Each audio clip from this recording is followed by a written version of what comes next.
You know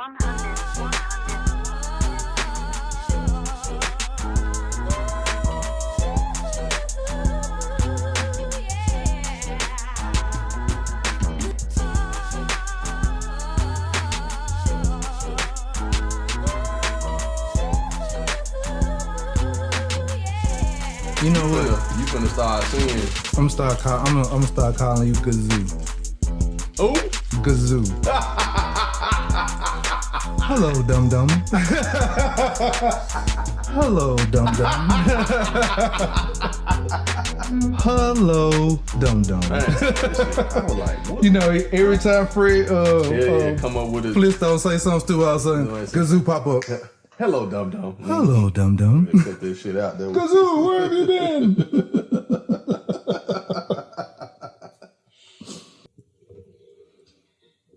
And I finally seen all of Lovecraft, so we can go and get on that joint. Oh. And ironically, when I was thinking about it, it was ironic that although I did not see Lovecraft Country, I was talking about spells and spelling. Oh, yeah. Yeah. Oh, yeah. And I looked up that definition. They are very similar, sir. Spells, talking about the actual... The definition of spells. Spells and spelling. Mm-hmm. Yeah. Yep. Because I was like, it don't even really... Just fixing this mic up here real quick. Because when I looked it up, it was just like the definition of spell was to name the letters of an order. You said name the letters of an order. Right. Which an order could be anything. Anything, right. It didn't say to it just saying to name the letters of an order. It's not saying to name letters in order. Of an order. Of an order. Just like the show The Order, where they cast spells and shit like that. Yeah.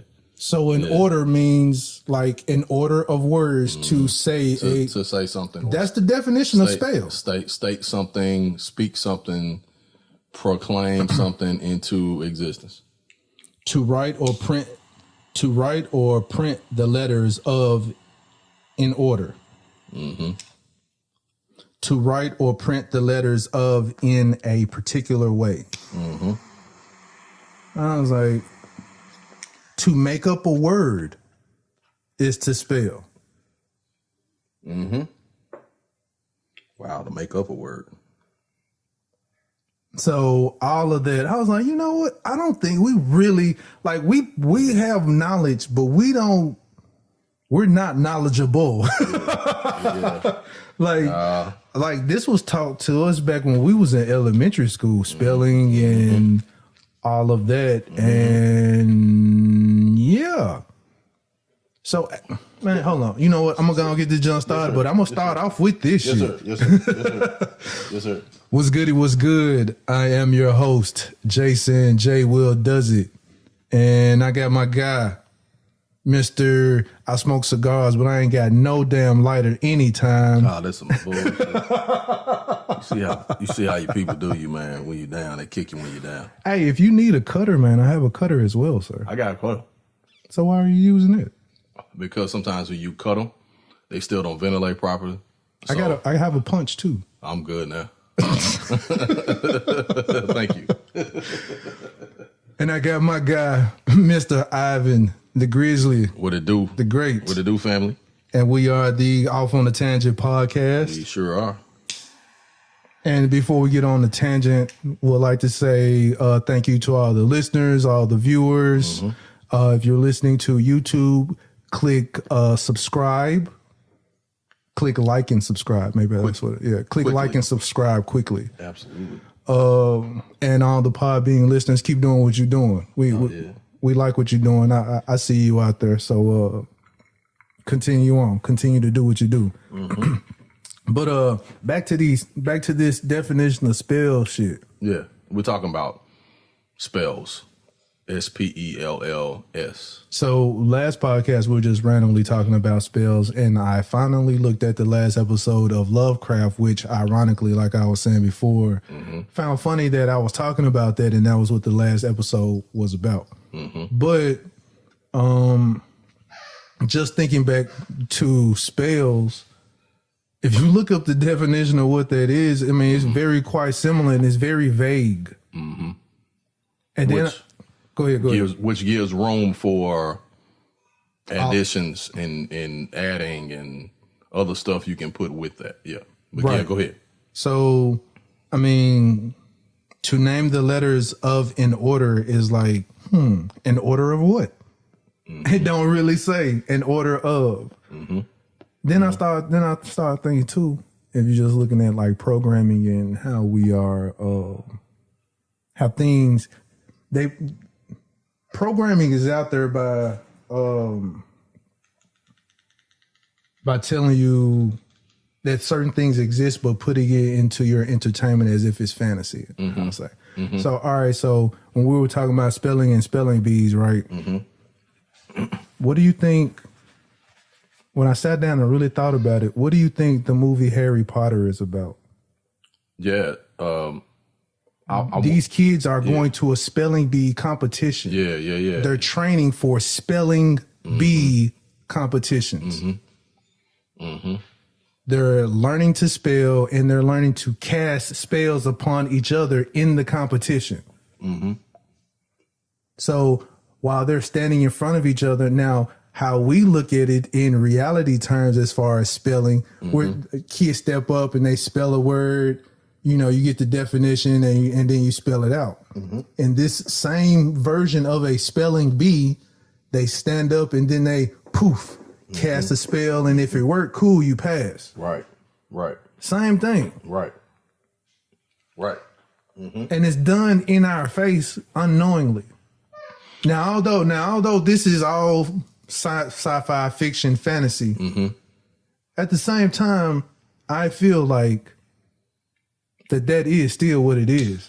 It is like some type of a representation act of spells. You heard the term abracadabra? Yes, that's a real fucking spell. That's a real word. That's a real spell. Yeah.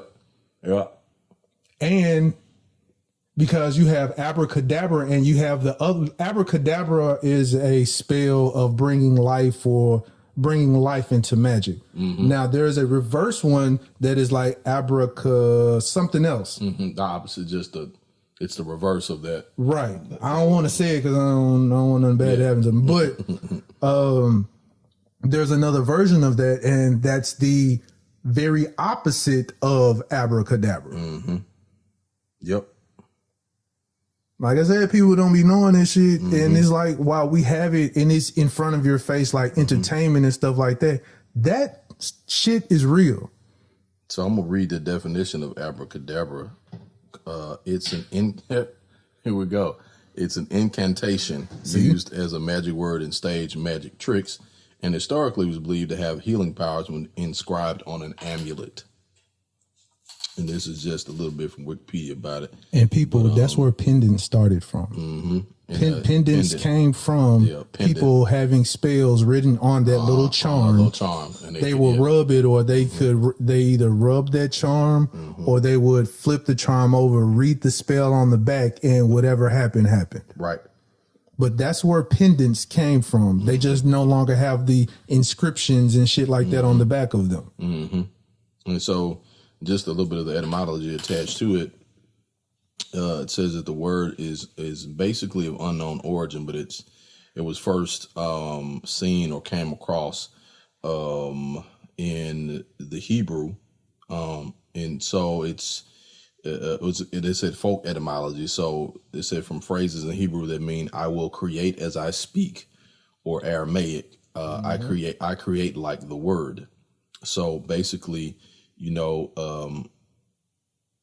what I'm saying? It's basically, because again, like we were talking last episode, words do have power. Absolutely. If you know how to use it correctly. We are just oblivious to that as far as how it's being used. But yeah. Yeah. And you know, the interesting thing about words, when we talk about casting, so just to refer back to Lovecraft, that show in itself is about a book of what they calls the book. They're looking for the book of names, right? Which is technically a book of It's spells. a book of spells. And so names, that's why it's so important when you attach a name to something or someone, there is a meaning attached to that name that's attached to that person. So you tend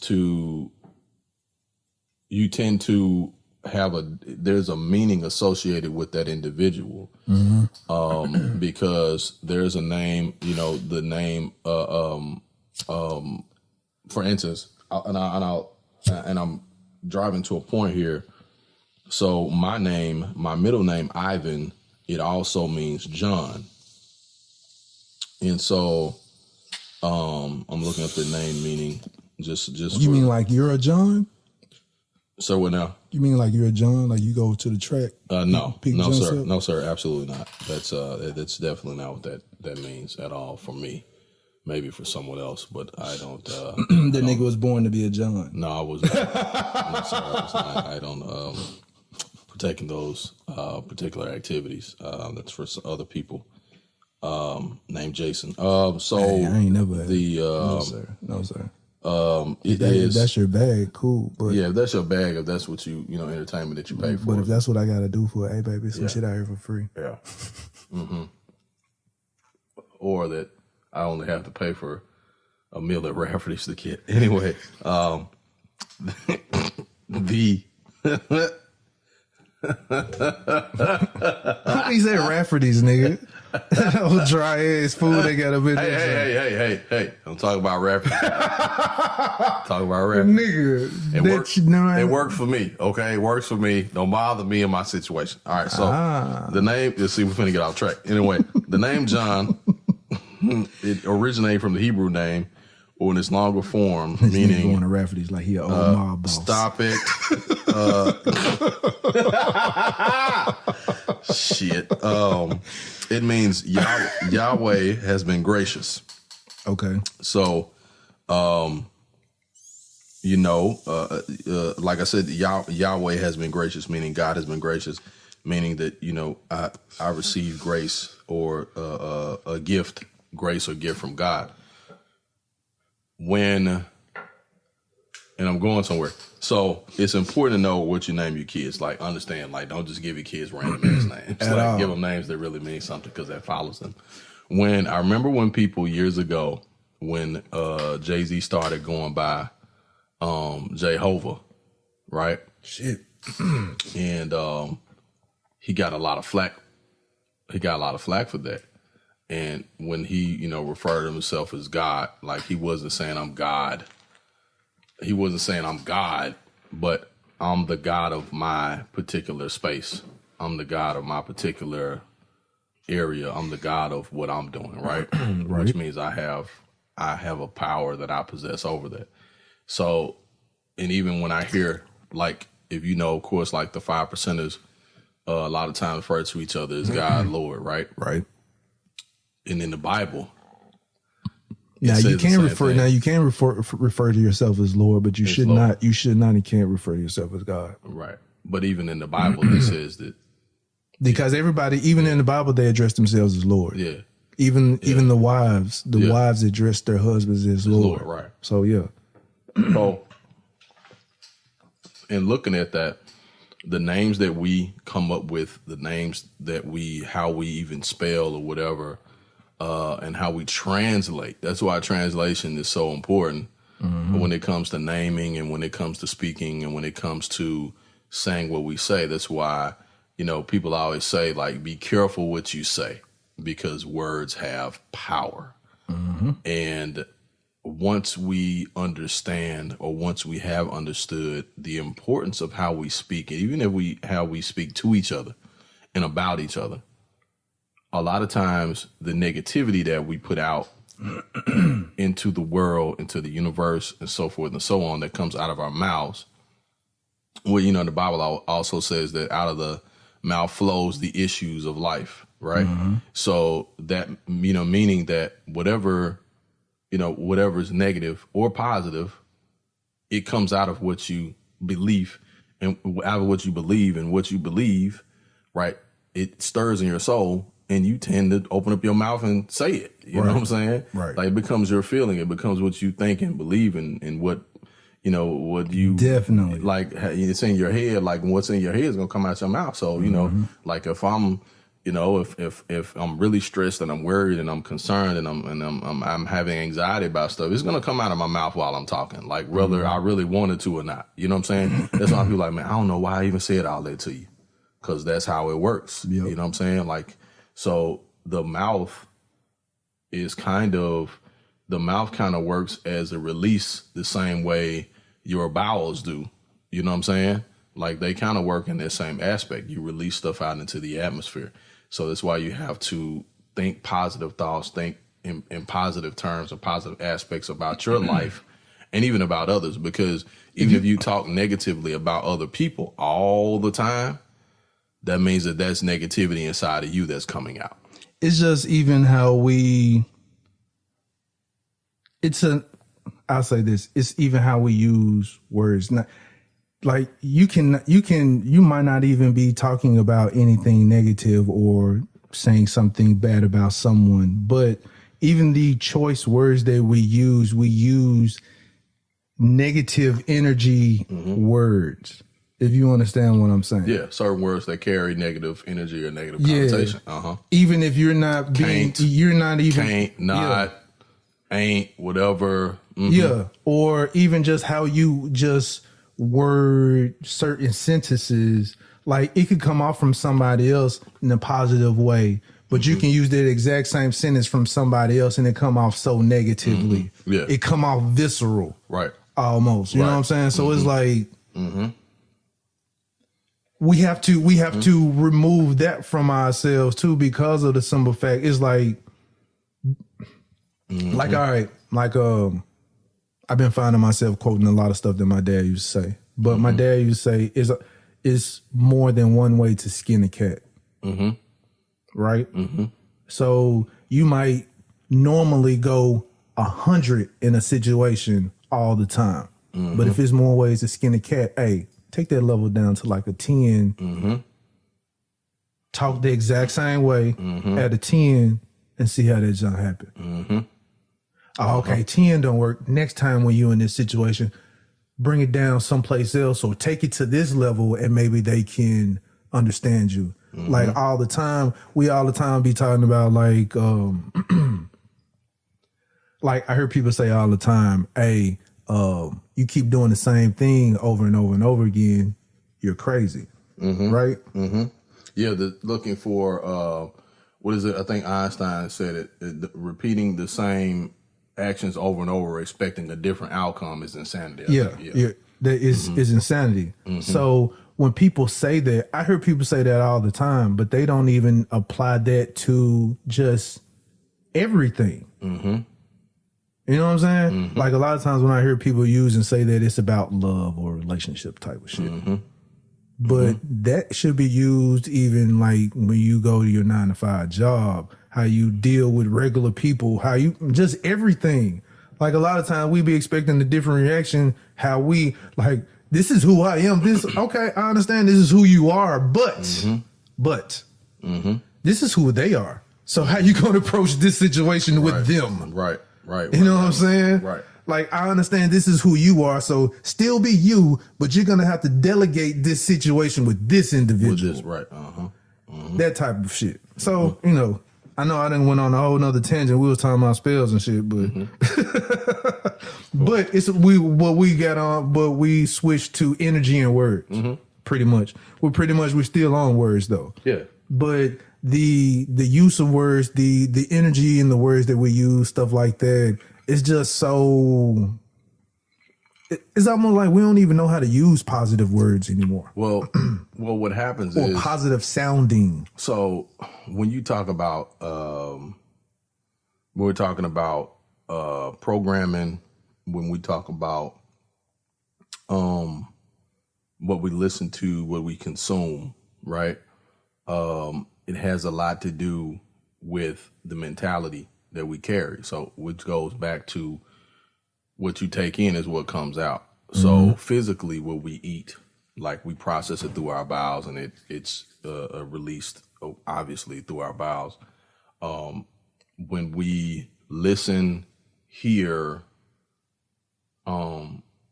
see, right, through those senses, Right. what we receive comes out of our mouths, right? Those things become repetition, and those thoughts become ideas, and those ideas become ideals that we believe in. Hold on. When did Odell Beckham tear his ACL? I think he tore it yesterday. I think it was confirmed today. Damn. Yeah. Okay. That's terrible, because I think that's like the second time I think he did that. Damn. Yep. Yeah. He's like, yeah. It's kind of messed up. Yeah. And so, the looking at the situation that we deal with daily, like, the more positively you speak, the more positivity you see. And it's not ignoring the negative that's in the world, right? Because, again, you have to have the positive and the negative for balance, right? That's what the universe is about. Right. You know what I mean? So, hell, a car battery doesn't work if the positive and negative are not, positive and negative charge are not in place. I mean, you think the positive and negative, ions, right? They go hand in hand. And then, the phrase that says what opposites attract, right? In order to bring about the balance. You know what I'm saying? Right. So, but we tend to focus, like you said, more so on the negative of life, that we forget that the positive is readily available. Like, okay, like when you just said that, like, think about this. When, like, with your kids, I don't know, you might be different, but, like, think about this, parents and their kids.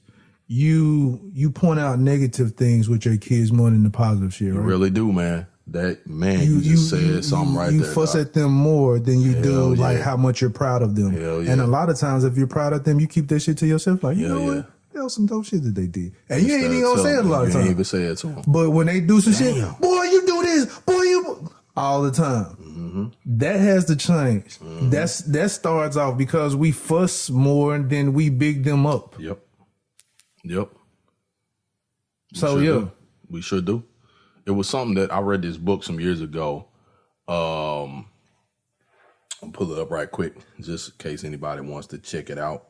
Because although I've heard adults say, well, that's what they're supposed to do. Okay, cool. That is what they're supposed to do. But at the same time, their kids learning, so they do. It's almost like when you train your dog, you need to tell your dog, good girl, bad girl, bad dog, good dog.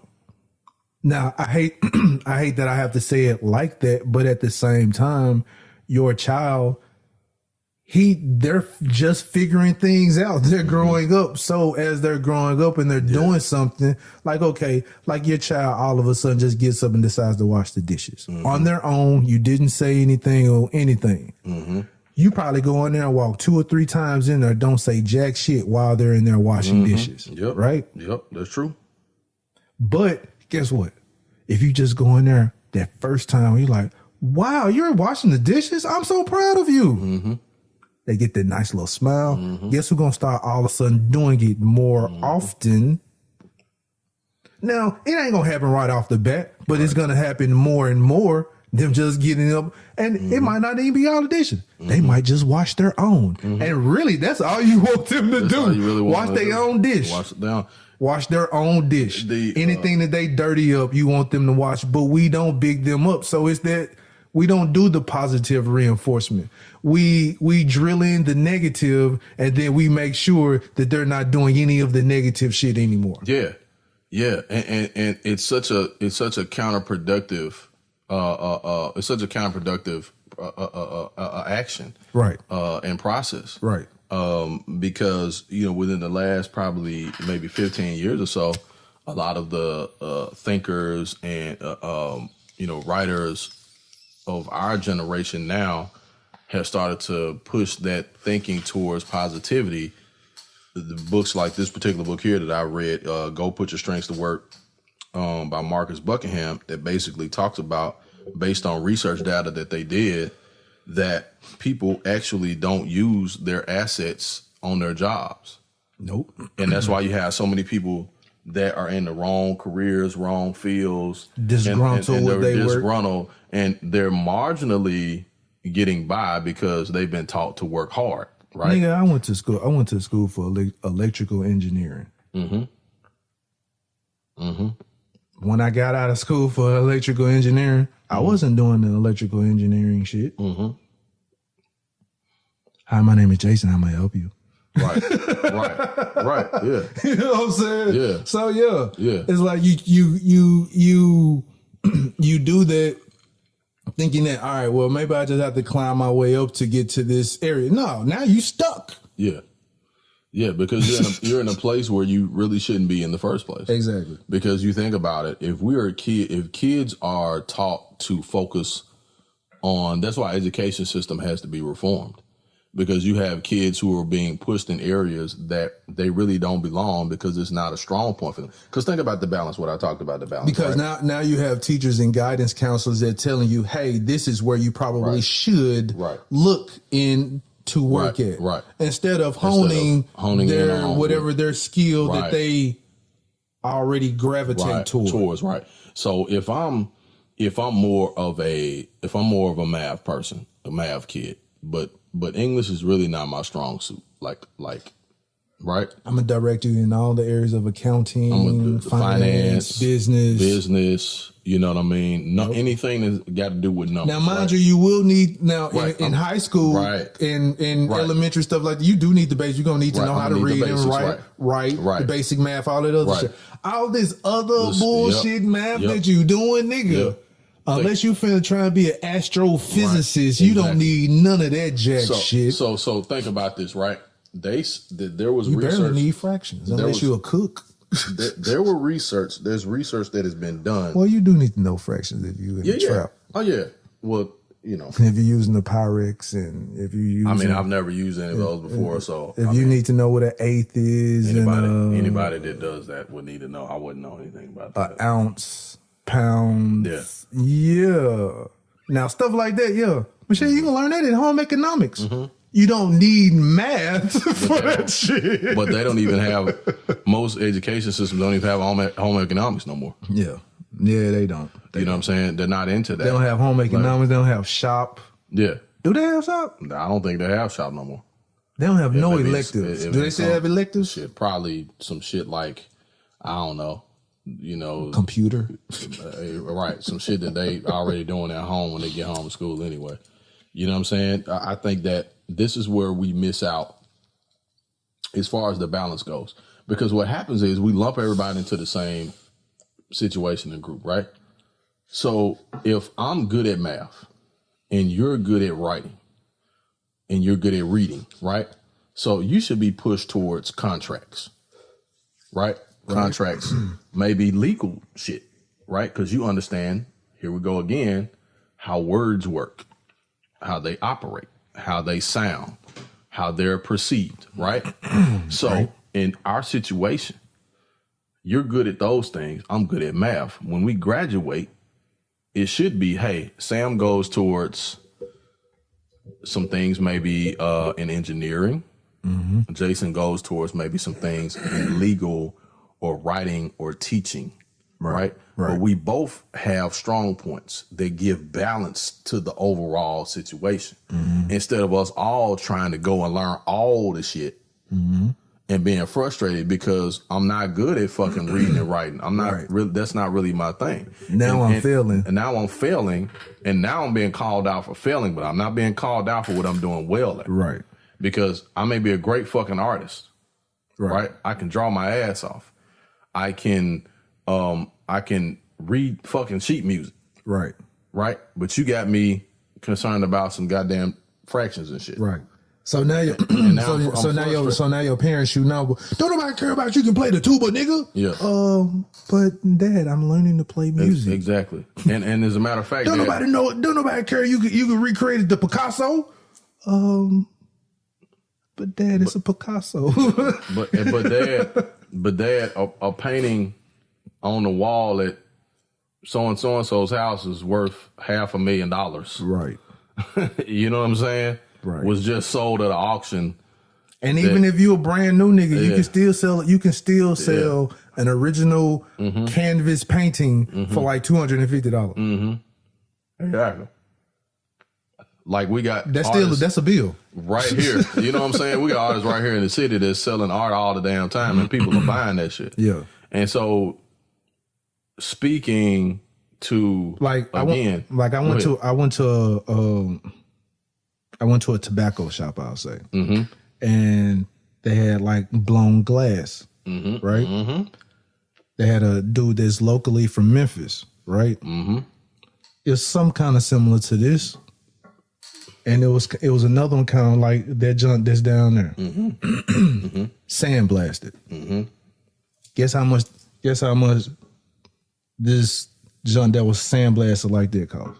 This was something like this is normally like $30. Now the sandblasted junk, that junk was like what dude tell me? He was like $165. Wow. Glass. So just imagine if you're an artist and you just like, ooh, you know what? You just got into just regularly just blow glass in your home, regular little pieces that you just do on bullshit. People buy that on the regular. And know that those people who buy stuff like that, they know they're gonna have to pay for it. It ain't gonna be no second guess like, oh man, I need some. Dude, the price is the price. Ain't no haggling, none of that. The price is the price.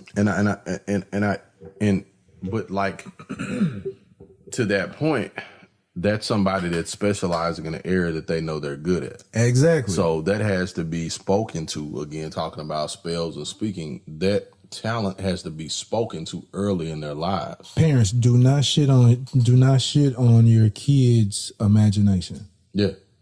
Do not shit on your kids' imagination. Yeah. Because easily, but you know, a lot of times the reason why parents our kids see the future. They really do. They really do see the future. Like, we might think that they're, I ain't gonna say dumb or slow or whatever. Like, they're like, boy, you don't know what you're talking about. Our kids know where the future is going. Automatically. They're born like that. Yeah. They're born like that. And because they're born with pure hearts and pure minds. They haven't been tainted by society. They haven't been tainted by shit they see on TV and hear on the radio and shit they hear in their households when somebody's telling them, man, nobody want to. Ain't nobody gonna buy that shit. Ain't nobody, shit that they just gravitate to. Stop painting them pictures. Ain't nobody gonna pay no attention to you painting them pictures. You need to get a job and go to school. Because I feel like the first thing I started paying attention to, it got on my nerves though. It got on my nerves though when I heard it all the time. And it was, you got games on your phone? Can I see your phone? Can I see your phone? I'm like, dude, I got my phone. You need something else. They wanted they already knew how to operate it. Hell yeah. They like, these are like kids that's like, we're 3. Yep. 5. Yep. 7. And they ain't never picked one up before. They already knew how to do this shit. You got games on your phone? Yep. Can I see your phone? I already know how to get to the game. You see what I'm saying? Dude, my son is, and I don't say this just because he's my son. I have an amazing child. Like, all 3 of my children are amazing. Honestly, I know they're not. Sometimes I don't believe they're on this planet because the stuff because the stuff that they say, I'm like, how would you even know that? I've never taught you that myself. Where did you hear it? They can't even tell me where they heard it from. So my son is 10 and math is so easy for him. That's just his thing. Like, it's just his bag, right? When he's doing math, his demeanor is different. His attitude is different. Almost cocky like. It's almost like, you don't know that, Dad? Like, exactly. Like, you don't know this? What is wrong with like, you? what's the problem? Like, what's the problem? When he's doing language arts, it's different. You know what I'm saying? Like, he'll do it now because he knows he has to, but he's not happy. But like, he's like, I gotta do this. Let me go on and do it. But when he's doing math, science, Language arts is a little English. just English, and you know what I mean, and all that. So, English reading. yeah, yeah. So in the comprehension, like he'll. What is it with that? Well, think about this. I don't know. Well, think about this. The English language is still a primitive language, right? English language has not been around a very long time, at all. Like the English language is primitive. Like Western culture is very primitive. You know what I'm saying? I get what you're saying. Like it's not been around very, very long at all. And then it's You know what I'm new saying? little different languages that are coming up. Exactly. So think about this. We created our own language. Black people did. Based on what we have been taught, right? From poor white people or uneducated white people as well, right? Right. In the South, Right. okay? We took that and we heard it because we spoke 15 different languages, right? Right. Prior to coming here. Right. And even those of us that were here already, that's an entirely different story. But there were black folks already here when Columbus got here. Just be real about that. So there was a language that was already spoken. So a lot of those married together with the quote unquote English, right? And it just turned into something else. Then we began to communicate in ways of our own. With Jesse Jackson penned his Ebonics, Right. right? The black vernacular, slang, whatever, was our way of speaking. Now, I'm going to give you a prime example. I've been to New Orleans, Louisiana, I love how they talk. and I have to really pay attention to what they are saying in order to understand every single thing they're saying. I'm not, Because you'll get lost, my nigga. because I get lost. You I'm will serious. get Like, lost. I'm not, Especially if they talking fast. if they talking fast. You will get lost. I'm not joking. I'm not none of that. But my folks that's in Louisiana, I have to really pay attention to what they're saying because I'll miss something. And I'll be like, I don't want to say, damn, what'd you just say? I don't want to be offensive, but I really didn't understand that shit. And then because it's normally a slang that they been through in there too. So, you know how we say main and junt. Especially when they start saying woody. Exactly. I'm like, What's a wood? Like, woody? yeah. Like we say in main, junt, you know, like it's, you know, like face ass, whatever, like all the different stuff that we say. Because like we said, because I think here we say chicken. And now they say ribbon. They say ribbon or jonin. Yep. I know they say ribbon. Oh, because Right. I was like ribbon. Uh-huh. Oh, y'all ribbon, huh? I'm Up like north, ribbon. Up north, ribbon? and on the East Coast, they used to say razzin.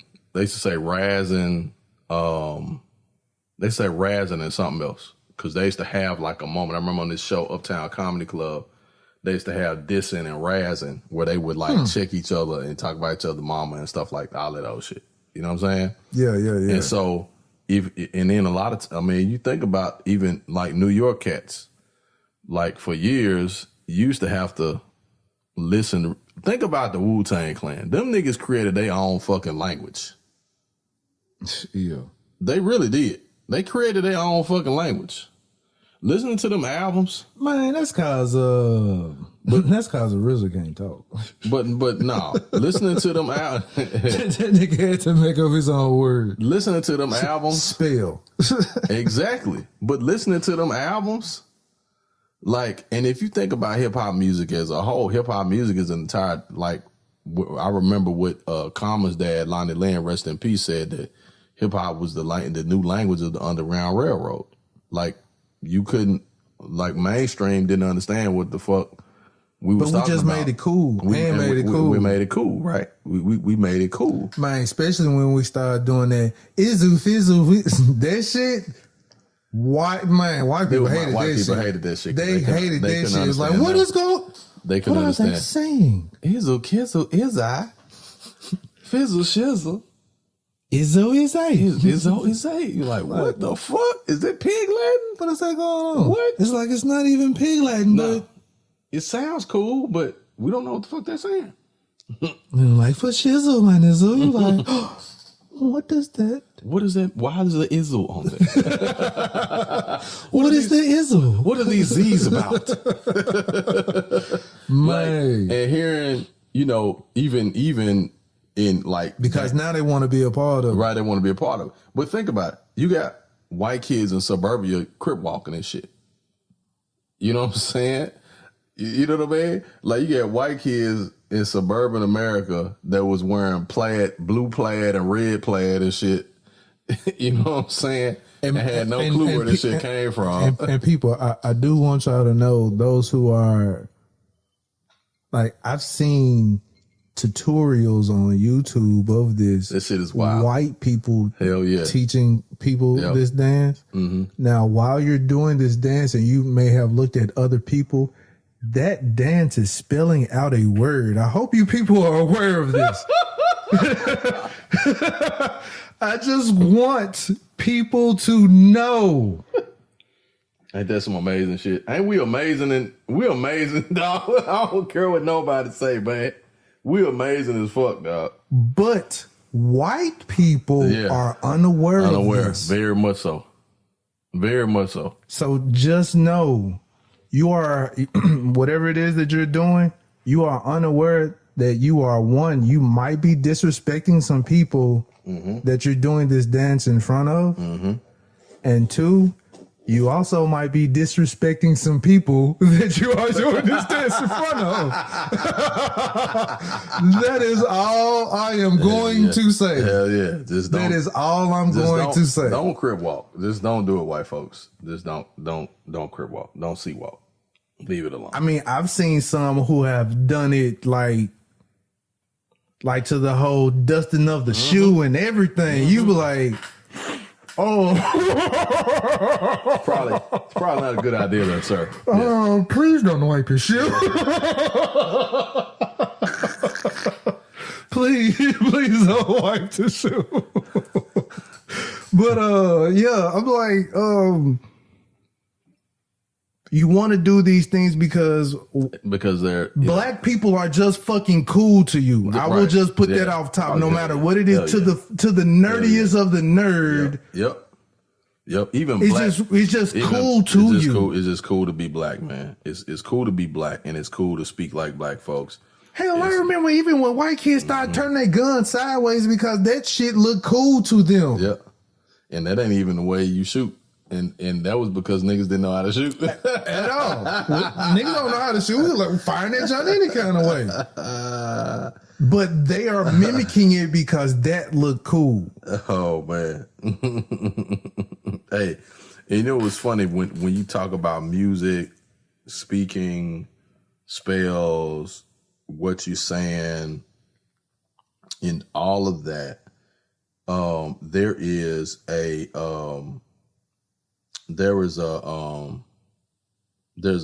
saying. I don't know if you remember, episode 7 of Lovecraft Country was called "I Am." Yes. And so when Hippolyta, which that's a whole different.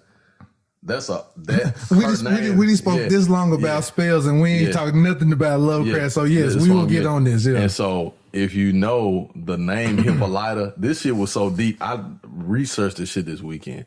Like I was on this shit. Like half. I thought about it, and I forgot about doing it. But yeah. So Hippolyta, the character in the show, and because I want to make sure I want to get and one people. I am is a spell as well. It sure is. It sure is. It sure is. So quit saying I ain't shit. Hey. Quit saying things like that. Exactly.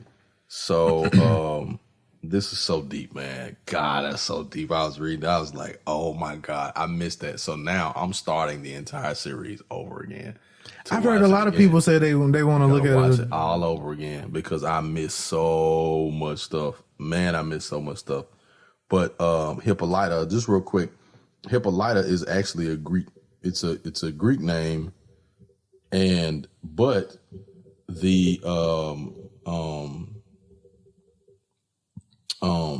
character in the show, she winds up being a time traveler, right? Okay. And she goes into the future, and there's a woman that she meets with this big fro, futuristic, kind of like some Erykah Badu type of shit. She refers herself as I am. So when I saw that, immediately I'm thinking in my mind, I am obviously is meaning God, right? Mm-hmm. Or a representation of God. Right. So, but Hippolyta, when I look up Hippolyta's name, it's the craziest shit ever. What? Hippolyta Means Ivan. No, it does not. It does not mean Ivan, sir, at all. Hippolyta, wait my country ass service to work here. So, and shout out to the actress that plays Hippolyta too. I think her name is Anjanou Ellis, the great actress, by the way. Everybody did a pretty good job. Yeah, man. It's like it's wonderful. Everybody was a lot of no names, pretty much. Yeah. And so Hippolyta Freeman in the story is named after a character in Greek mythology who was the daughter of both Ares, the god of war, and of Atrira, the founder of the Amazons, a tribe of warrior women. And if you follow the Wonder Woman story, the Hippolyta is Wonder Woman. And in this particular connotation, the black woman is Wonder Woman, right? So I do want people to know this also. Most of the characters that Stan Smith wrote for all of his superheroes, most of those superheroes were and are black. Yuck. I'll just let that sit for a little bit, but I just want y'all to know. Stan Lee. Professor X and Magneto were Dr. King and Malcolm X. Yes. Mm-hmm. All of them are some form of fashion. Just think about this. Superman. It is impossible for a god of the sun. Mm-hmm. The sun god, Ra. Sun god. It is impossible for this nigga to be white. Mm-hmm. It is impossible for this nigga to be white. And I just want y'all to know this. And if you remember, this nigga either gonna be yellow as the sun, or this nigga gonna be crispy black from being burnt from this shot. I'm just saying. Or burn, a singe. Because he absorbs the heat or something, he's going to be cold. A man that gets his power from the sun has to be. Yes. Has to be a black man. Mm-hmm. You know, they threw a hook in there too. I'm finna find it in a second because this is getting really good. Really good.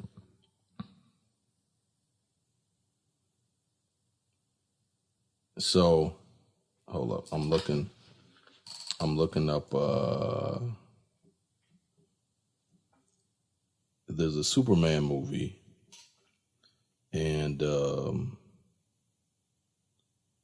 there is. You talking about the jump where dude almost killed him? Yeah, but I think because that nigga was able to block out the sun. Exactly. He did something where he was able to change the color of the sun, or he did something where he was able to block it out, and he whooped the dog shit out to that nigga. Yeah. He swiped that nigga with his claw on that nigga back. That nigga was like, poison. Fell out the sky. I so remember that movie. I was like, what?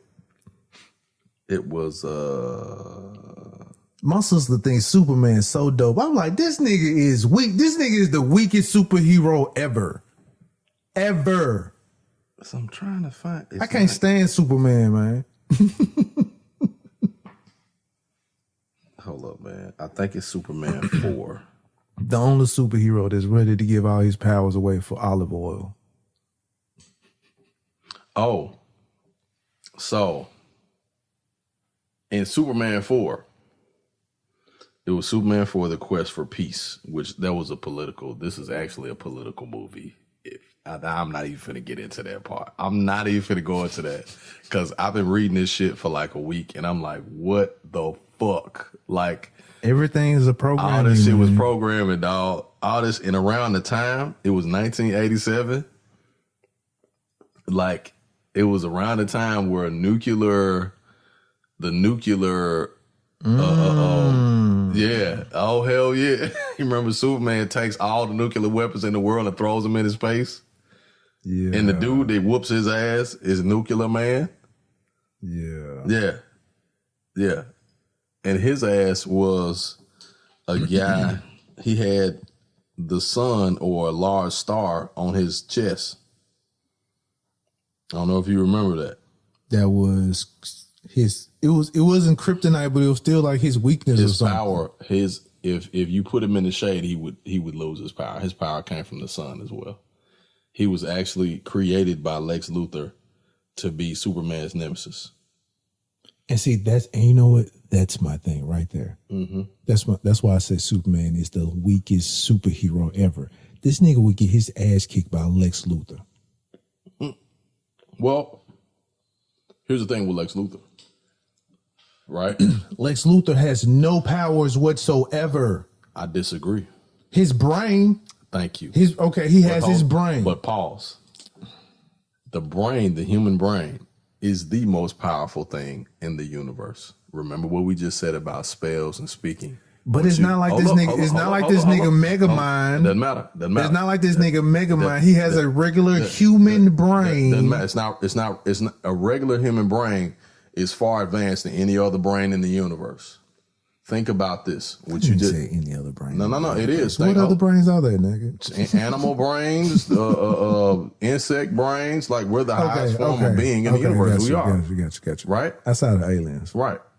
Exactly. Which some of us are aliens, but that's a whole other story anyway. So, and we ain't high, by the way. That's we talking in two different. That's some more speaking anyway. So Lex Luthor, right? Lex Luthor was like, hey, I can't physically beat this dude, but I'm gonna find out what his weakness is. If I find out what his weakness is, I'll find out how to gain access to what causes him his weakness, and I can get his ass. I don't need to fight him. I don't need to find nobody to fight him. That nigga can get whooped by Batman.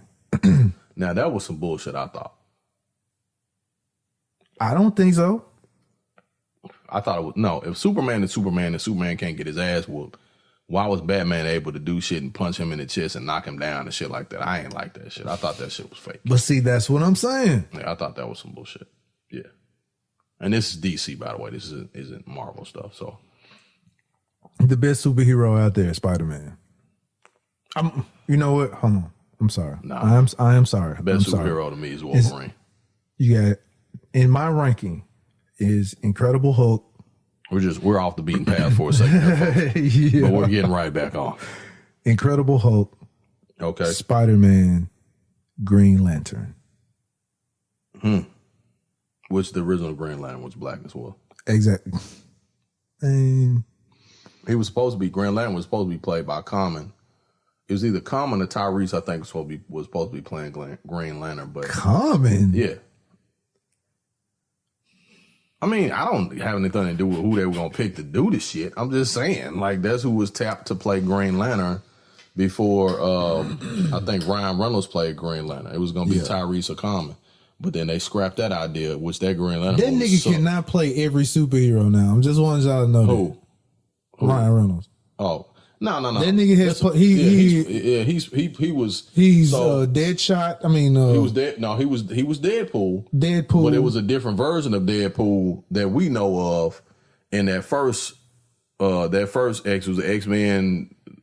It wasn't X-Men Origins. It was something else where he played Deadpool. He was Deadpool in that because he was they had put all of everybody's powers into him. Yeah. That was the intro to Deadpool. So that was the intro to Deadpool. Yeah. But then he came back later on and played the actual Deadpool. But that's what I'm saying. So he played that, and then he played Green Lantern. He played Green Lantern. He played somebody else too. I can't remember what it was. Yeah. Yeah. Like, dude, y'all can't get this nigga to play. They run out of folks. They run out of motherfuckers. That's what happened. There are black people that exist. The hell yeah. Right. Totally agree with that. So, but back to what we were saying about Hippolyta. Wonder Woman is referred to as Hippolyta. Hippolyta goes, and this shit is so deep, but Hippolyta accesses Hiram's The simple fact that they Amazonian women lets you know that they not white. Exactly. Because Amazonian women are white, even though the whole, in the Wonder Woman story, they got everybody thinking they white, but they're not white at all. They're not white. So, Hippolyta sees this woman, right? She refers to herself as I am. It's a black woman with this big fro, right? Right. I have heard people tell stories. I've heard people say they had dreams of seeing a person, an individual that they couldn't describe who the person was, and they asked them and they said, "I am," right? And even Jesus in the Bible he says, "I am that I am," right? Right. When we say, "I am blessed," remember you taught me about Grand Rising saying good morning. Right. When you say I am blessed, I am prosperous, I am healthy, I am wealthy, I am smart, I am intelligent. My younger sister, which I love so very much, always, anytime she's around the kids, she has them do positive affirmations. Mm-hmm. I am strong. I am smart. I am wise. I am wealthy. I am healthy.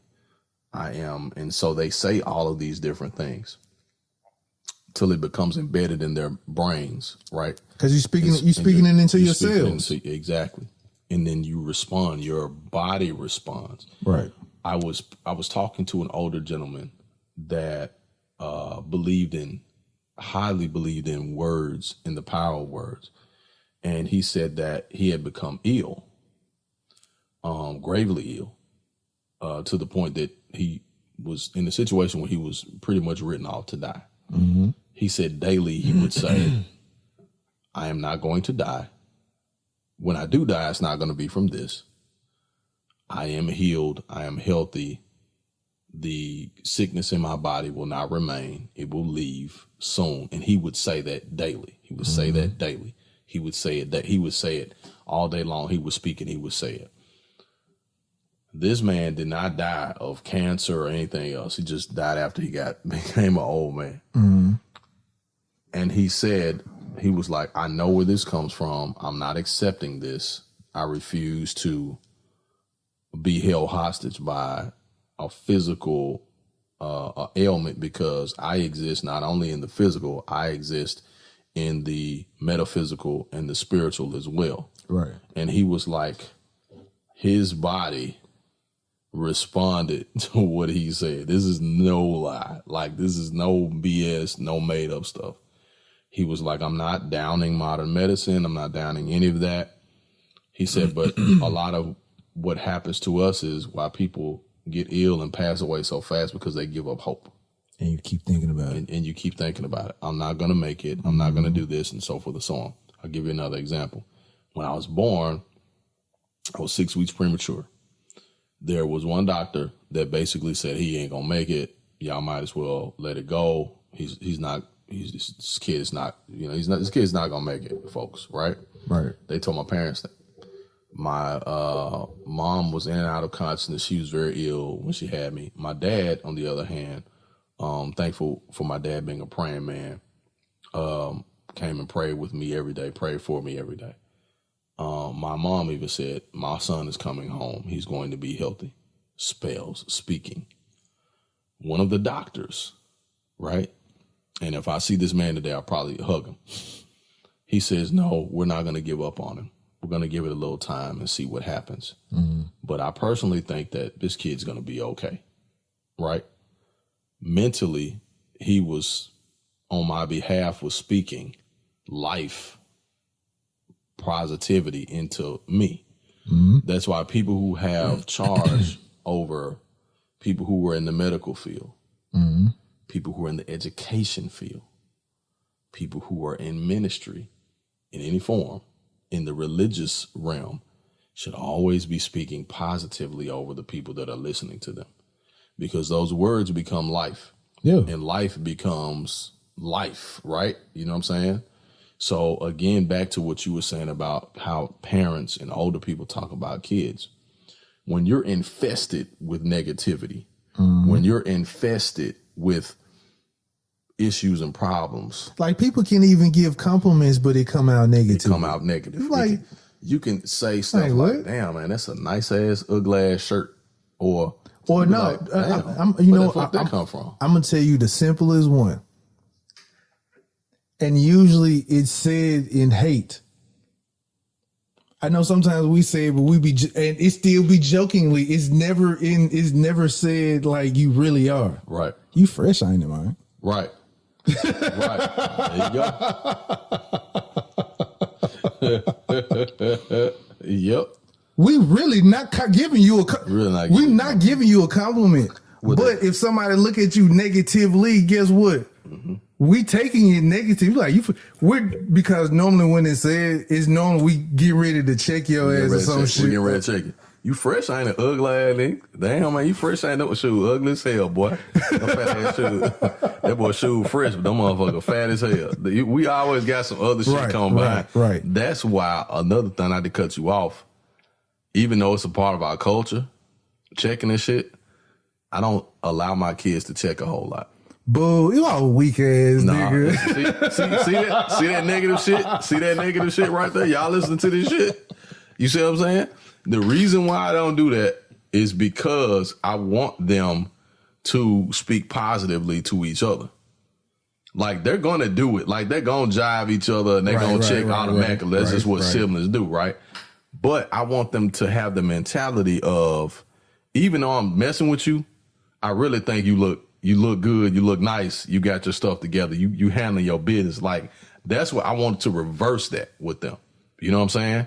Because remember, when we were checking coming up, a lot of times niggas check you because they were jealous of what you had on in the first place. Or they were jealous of what you was doing. Just so you know, he was just taking the other route because he can't really check. So he was like, so anybody that's listening to this bullshit that this man just said knows damn well that I check with the best of.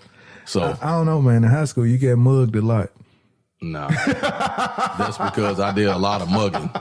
It's like going to war as a soldier, nigga. When you a soldier, your ass might get shot too. This nigga might tell, he would tell a joke. He was like, that wasn't funny, was it? I mean, hey, that's the risk that you take from being a joke teller and a checker shit. All your shit ain't gonna be funny. This is true. Shit, like I said, when you a soldier, your ass can get shot and stabbed too. But you can still do a lot of shooting and stabbing yourself. I would say that's cool as long as it's amongst the household. But everybody else, shit. Shit. Clay Davis. This nigga getting all these checks.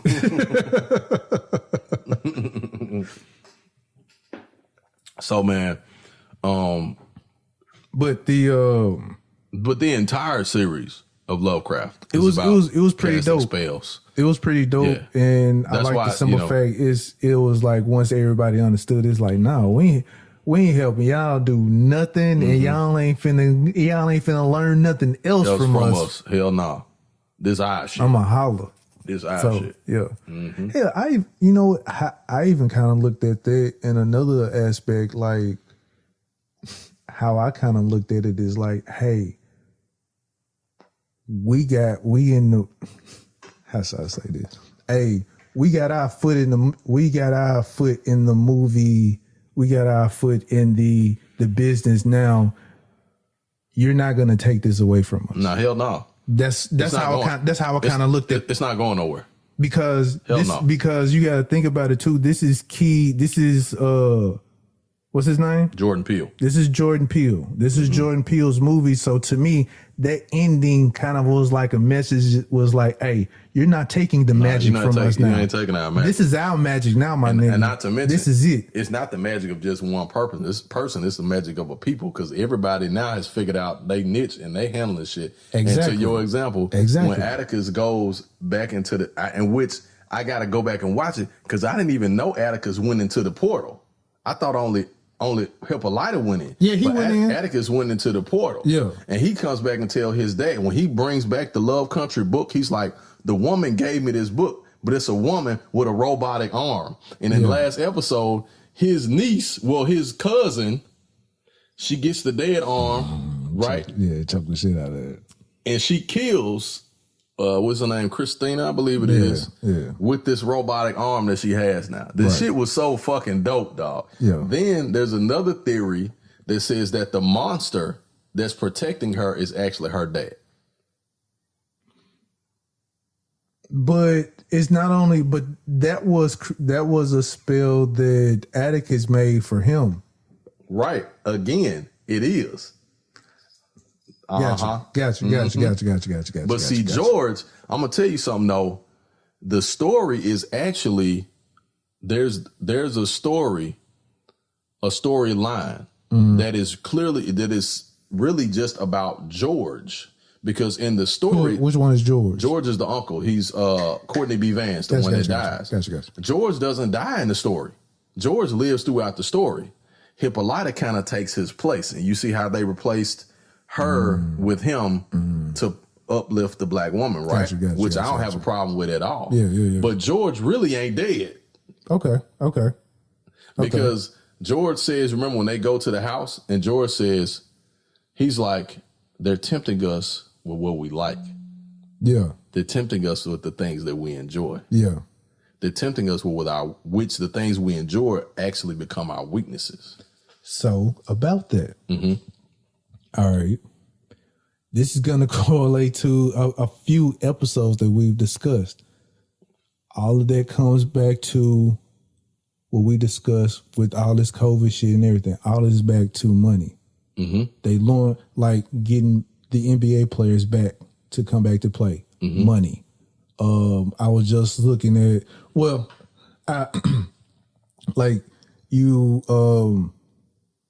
they're use everything so far that they have used to get us to come back around.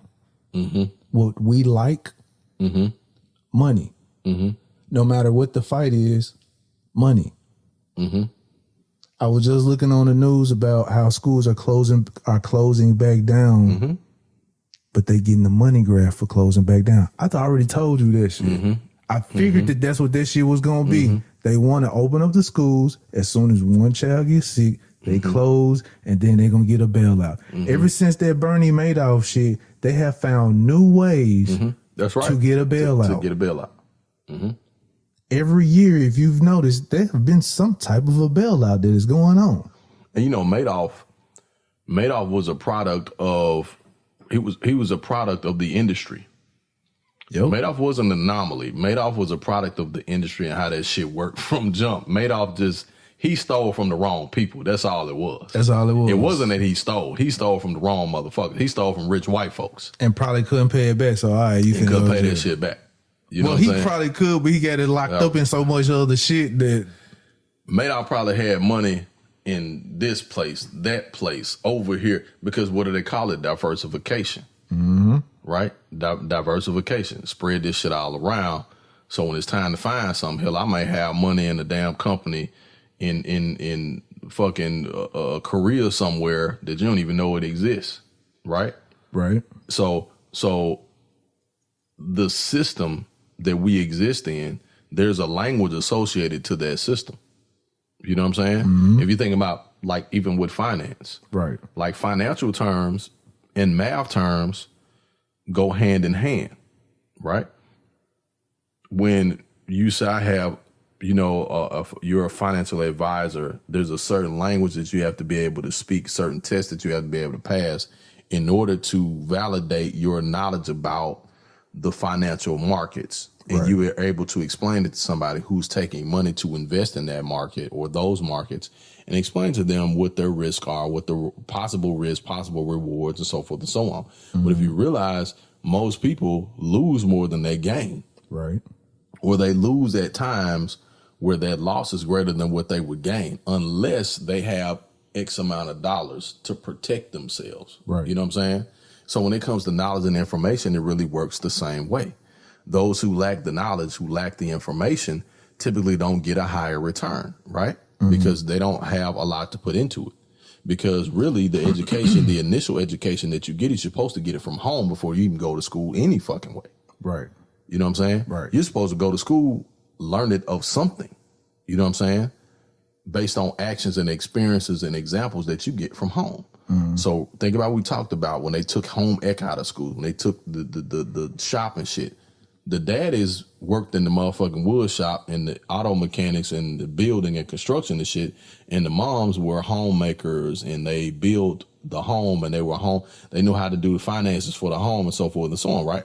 Think about it. Home economics. What is economics? Economics talks about money. Right. Right? Finances, money, how to run things, right?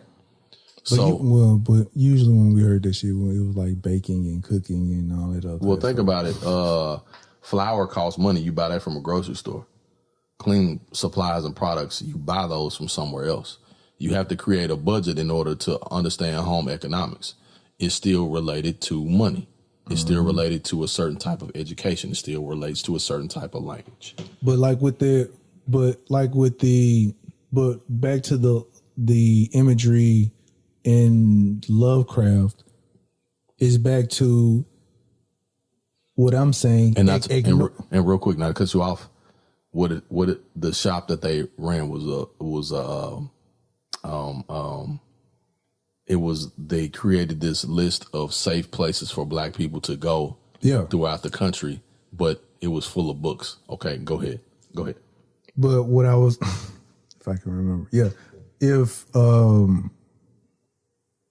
the message behind that is you need to ignore the things that they're offering you that you like. Because you can create them yourself. Right.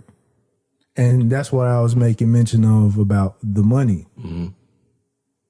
As long as they feel that money has some type of power over us that we like, they feel like that they have us, right? What did a lot of people, they chided MC Hammer because Hammer was getting them big checks and shit, right? Mm-hmm. That Public Enemy and NWA didn't get, right? Mm-hmm. Because they're like, Hammer got, he was getting, Hammer was worth $100 million back in the 90s, right? Before anybody else was worth $100 million, and then he wound up broke. That was the temptation. Because before Hammer, when he started to decline, remember? Mm-hmm. He was doing videos with Speedos and shit on, shaking his dick. Pumps it up. Pumps it up. And everybody was like, what the fuck is this shit? Like, when that shit first came out. But guess what they did, though? They threw the half-naked women in there, like the Uncle Luke shit. Right. With it. But MC Hammer MC Hammer wasn't a dumbass either. He wasn't stupid. No. At all. Like, he's a very smart dude. Like, very, very smart dude. Very, very smart guy. They had Hammer dancing in the Speedo with his dick shaking. like, they minimized this mess. Like, your pause. But I'm saying, it's out there. Hey, you can go watch the video shit. I ain't got nothing to do with nothing else. I'm just saying. But think about what they did what they did with Hammer. You know what I'm saying? But he came back. I can't remember if there was afterwards. I want to say it was afterwards. He came back with the Addams Family video and all that kind of stuff. So. Also, just a quick thing about MC Hammer. MC Hammer invested in techs. He invested in the tech industry. Yeah, in Twitter. the 90s. Yeah, in the early 2000s. Yeah. So he made his comeback, just the same way Nas did, right? Nas didn't make his money from hip hop. He made his money from investments. You know what I'm saying? Yeah. So thinking about what you said, remember our black women with the wide hips and full lips and big noses, right, had always been sexy to us, right? Mm-hmm. They started offering us the blonde hair, the thinner lips, the thinner noses, thinner waist, right? But see, to get our attention and pull us away. But see, that's the American way. The American way is to shit on what you have and then they take it from you. And then repurpose it. Repackage it, right? And then sell it and call double. It theirs. Call it theirs. Mm-hmm. Yeah. And hold up, call it theirs, copyrighted, it's theirs, and then they sell it back to you. Double the price. And you pay for that shit. Right. Mm-hmm. Or with black women, make you feel ugly for the features and the things that you have while they put it on their bodies and faces, and saying that it's beautiful. Oh, I got what is that shit? What is that shit, man? They inject the collagen injections. Yeah, the lip fillers and all shit. Of that. But they'll make fun of the black woman with her big lips. Mm-hmm. So a black woman will get Joan for her big lips, her big ass, her wide hips, all of this other type of stuff. But a white woman will get the lip fillers, they will even get stuff done to their nose. They're getting the whatever they call where they do there, where they make their hips look wider. They're getting all of that type of stuff, and they're trying to get a butt. So they're coming out here, real talk, making themselves look like a light skinned black woman. Pretty much is all they wanting to do.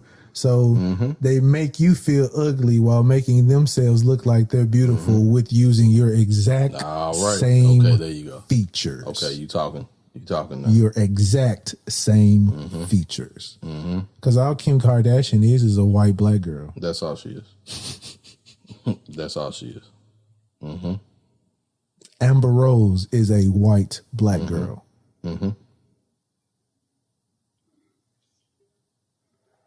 I'm finna say something crazy. And we clown and act like, oh my God, that's exotic. My nigga, this black queen is exotic, my nigga. I don't know why niggas is acting crazy, man. The black girl. Think about who they used during the 90s who was the finest woman of the 90s? It was Halle Berry, biracial, a white black woman. She had the light skin, straight hair, body, but features off the chain. Finest motherfucker you ever seen in your life. Man, I know somebody look way better. No. I ain't talking about who you thought. I'm talking about who was pushing in front of us. Oh, got you. Okay. Got you. Got you. But think about who else was fine as fuck during that period of time. A lot of dark-skinned women. Definitely. A lot of dark-skinned women.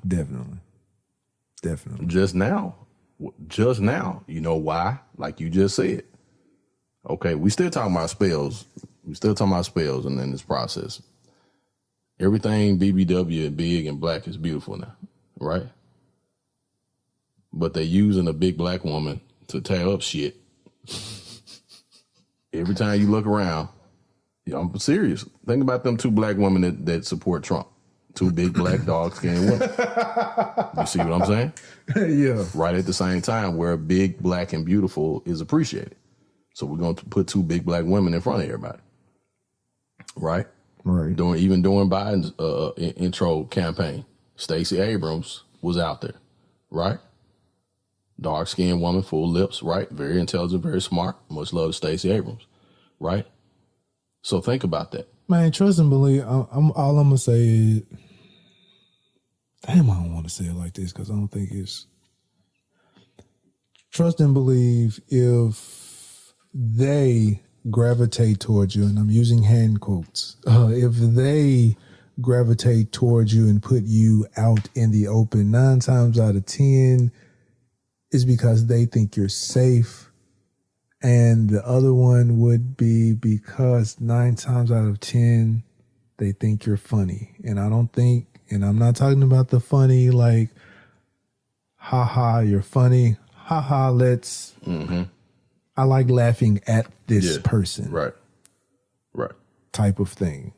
Well, you know, that's one reason why Chappelle walked away from the Chappelle show, because he said he knew that they were no longer laughing with him. They were laughing at him. Exactly. He was like, when he did that Black Pixie episode, he was like, this shit here ain't. Yeah. This, on all honesty, like, this shit really ain't. These motherfuckers laughing. They laughing at me like on some real, I'm the nigga, like that type of shit. He was like, that's enough of this shit. Get up and dance. Yeah, exactly. Do it for us. Right. Like, whoa. Yeah. He was like, that's enough of that. So thinking about that, and in terms of that, and that's again that comes back to that money thing. That comes back to the money thing, right? What will you do for us for this? Like exactly this money being one. I want to know where all this money is coming from. Shit. Okay.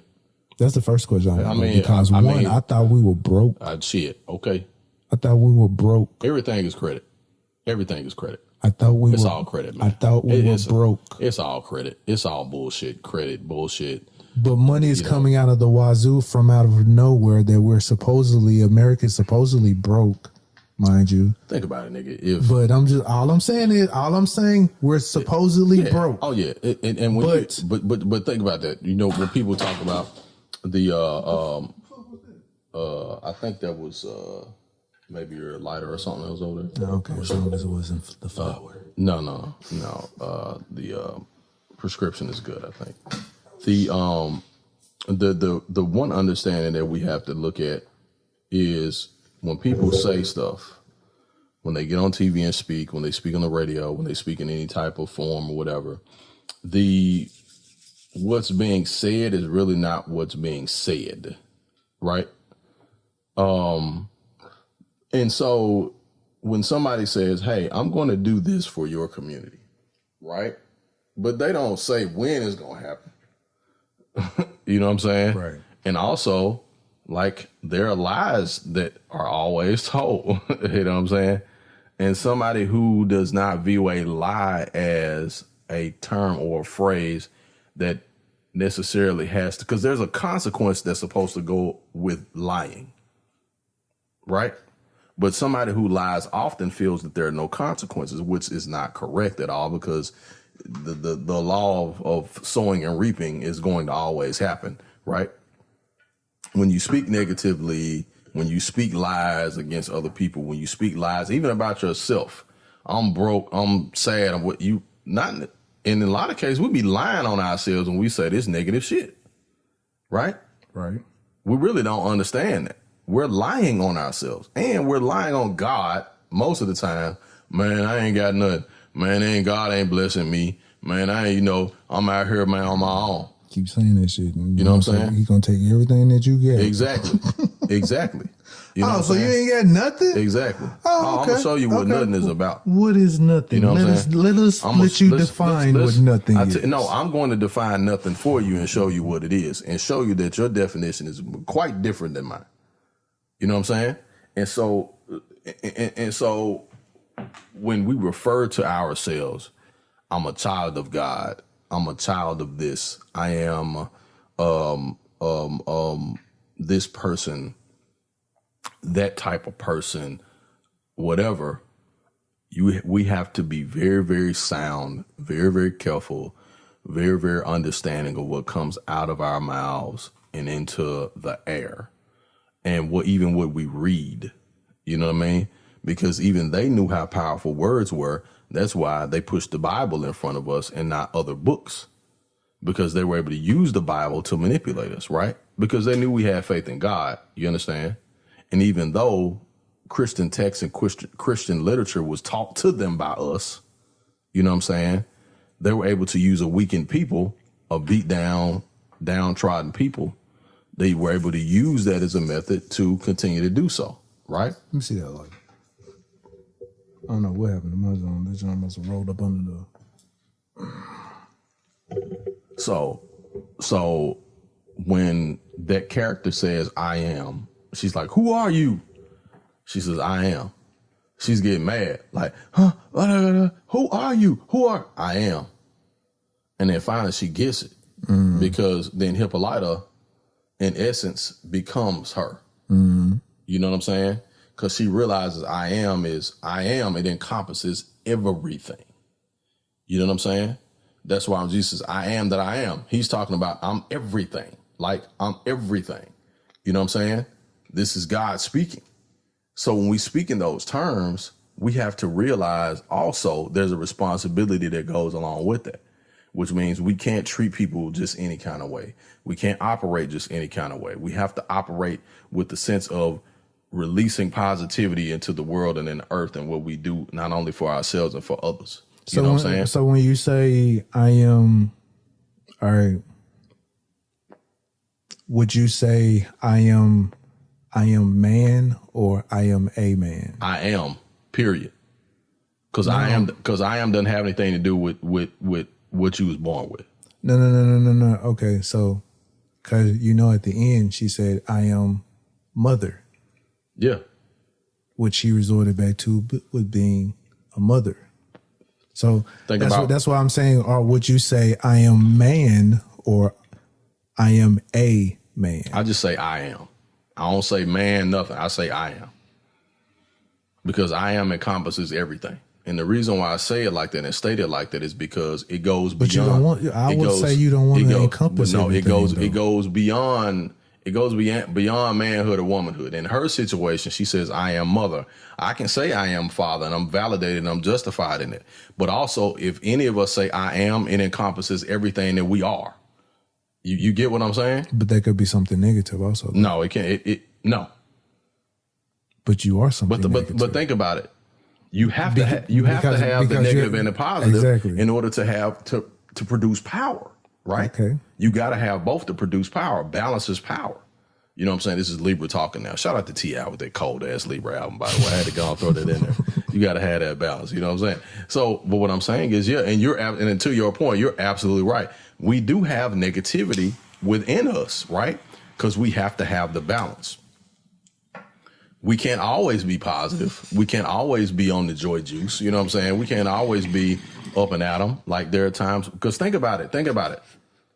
Oh, you can always be on the joy juice. You can, but think about this. In order for the body to produce what it needs to produce, you have to lay down and go to sleep at night. Your body is in a recessive state at that point in time. That's in the negative, right? Okay. That 9 hours, really what you're supposed to go to bed when the sun go down. So you're really supposed to sleep about 12 hours every night, which most people don't do. That's false. No, that's true. You're supposed to go to bed when the sun goes down, sir. I mean, no, you're saying we're supposed to sleep 12 hours. That's false. Okay. But continue. That's not false. It's optional. On prayer. That's a whole nother conversation. We'll have that conversation. You should sleep between sleep. If you sleep, I put it like this. Don't throw it out there, something we talking about in that shit. If you sleep more than 8 hours, you're gonna feel sluggish, tired, sleepy, whatever, because you slept too long. Okay. 8 hours is supposedly the prime time, but that even is too long for a person to be sleeping. So the time is between 4 and 6. Expand when you're awake. I think it depends on what you're doing when you're awake, though, right? It's 4 and 6. Okay. 4 and 6 hours. Which I usually get about 6 hours of sleep every night anyway. Usually if you get 6 hours of sleep, that is like when you wake up, you feel energized, your best, you think better, whatever like that. If you sleep over that, you have shit like you're lethargic, brain fog, all of the other types of stuff. You're still sluggish after 8 hours. 8 hours. I get that. I dig that. I understand that. So that's the only reason why I say false. Yeah, I can rock with that. Because once you get past that, you lazy. You don't want to get out of the bed after 8. I can rock with that. So that's the only reason why I say 4 and 6. I can rock with that. So, question. Go ahead. In what ways do you think as we talk about, and even as this conversation about spells and speaking and so forth, what advice or what ways do you think people should speak as it pertains to handling their language, as it pertains to allowing certain thoughts or ideas to come out, or repressing certain thoughts and ideas in order to produce a more positive life? Man, one of the first things I say is, like, if it's something that you can't change today, man, quit dwelling on that shit. That's the very first thing. Because we'll stress over some shit. Like, dude, unless something's finna magically appear, right? Stop. Yeah. Control the stuff that you can control. Right. Within your control, not doing something extra, but within your present control. Those are the only things that you can worry about. Everything else, through your own efforts or whatever like that, it'll happen. But outside of that, nah. But I would also say just speaking positive. I mean, it's not like as soon as you speak positive today, it's gonna happen tomorrow. Right. No, but I mean, you're gonna feel better. Mm-hmm. Like you can manifest the life that you want. Even like simple stuff like just fussing at people in the car. Mm-hmm. Like when you driving, them niggas can't hear you, my nigga. Mm-mm. You up here blowing a blood vessel. My nigga, I used to do this shit all the time. Yeah. I'm driving in the car, I'm cussing people out. They ain't giving a rat's ass what I'm doing in the car. So it's like now when I'm driving or whatever, somebody might do some shit. I'm like, all right, yep. Keep on driving. I just keep on driving. Like, like it ain't finna do nothing. Like I even used to go to the point where somebody almost sideswipe me. I'll either get in speed up, get in front of them, and hit my brakes. Like, oh, you see me now, and then as soon as they get close enough where they almost hit me, I ball off.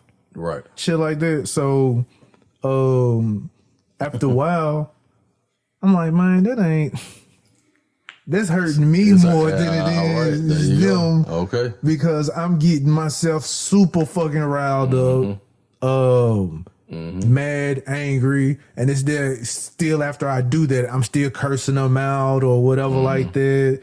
It's just it ain't going nowhere. Right. You're gonna end up having a fucking heart attack on the expressway. So it's like there you go. It's like that simple stuff. It's just like just ignore that dumb ass shit. How many people, man, have heart attacks and shit while they driving? Yeah, because of road rage and being mad and upset and shit, and the hustle and bustle and shit. So it's like simple stuff like that. Just like there are dumb people on the road. You have to ignore the dummies. Just like the people, the same people you ignore on social media. The dummies on social media. The expressway is the internet highway. Just look at it like that. Just look at it like that and just ignore them damn fools. You can ignore these motherfuckers. You can unfriend them. You can unfollow all of that type of shit. Like, don't let nobody make you feel some type of way about unfollowing somebody or unfriending or blocking or whatever the case is. Mute them because they got the new feature now where you don't gotta you ain't gotta block them. You just mute them. Right. So it's like, just mute them. I'll mute your ass or quit now. There are people who will hijack a positive post or hijack a positive thing, a positive thread with some negativity every single time. And anytime I see people like that, I pay attention to them. I'm like, I know where you're going. What box you finna go in? Right. Because you're not finna show up here with somebody saying something negative like, man, I was blessed, man. My kids are doing good and blah, blah, blah. And somebody hop on there like, well, but damn, man, what happened? What about this here? Hold up, partner. This ain't this type of post. Like, matter of fact, I'm finna delete your comment so you don't fuck up what somebody else may see this and feel better about their situation to get hope from. Because people will see one little negative thing and be like, damn, you know what? You right. And that'll wipe out every positive affirmation, the thing they spoke for that day. Yep. You know what I'm saying? Because all right, it's like, it's just certain things that you realize about your body. Once you realize that your body uses most of the muscle, I can't remember how many muscles it is. But when you realize how many muscles your body exerts just to be angry, you'll be amazed. You know, like you physically tire yourself out to be angry. Yeah. Physically. You do. When you be mad at a motherfucker and you kind of settle in, you be like, damn.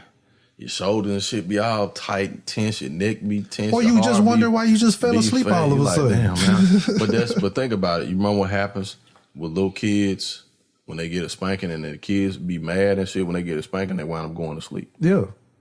Because the body has this. It exerts so much energy. So much energy, and then the body says, I need to shut down to get you back to where you need to be. So let me shut down. That's why I say, well, if you're mad about something, you need to sleep on it. It calms you down. You can think clear.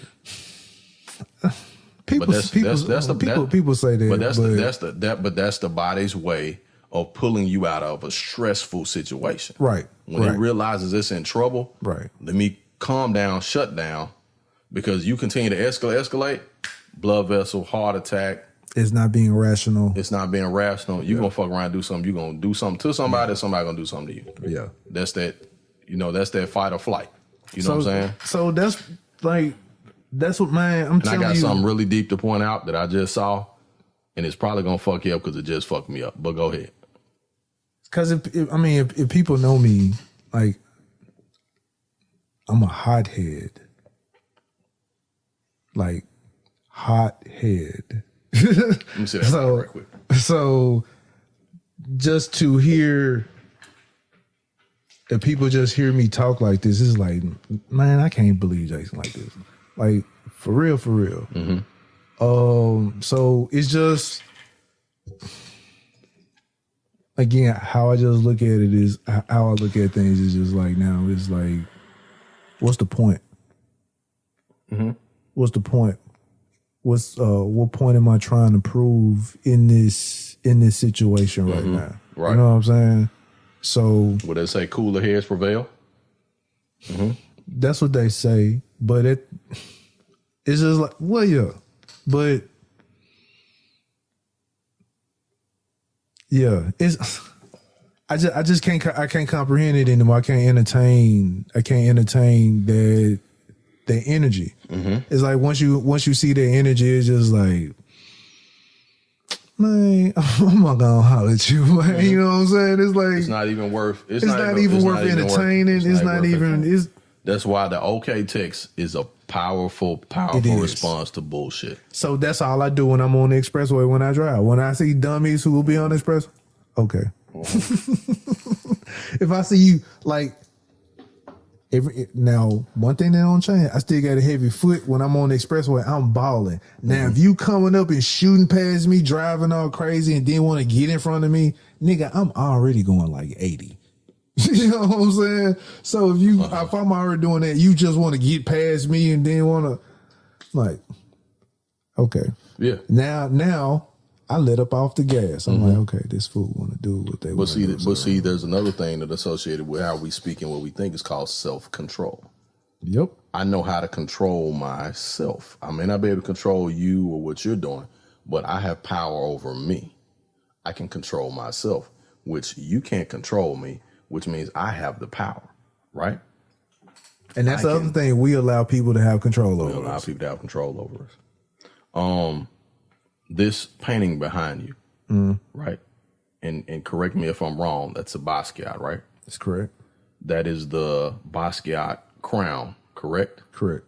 That Basquiat crown spells the word I am. If you look at it, the I is there.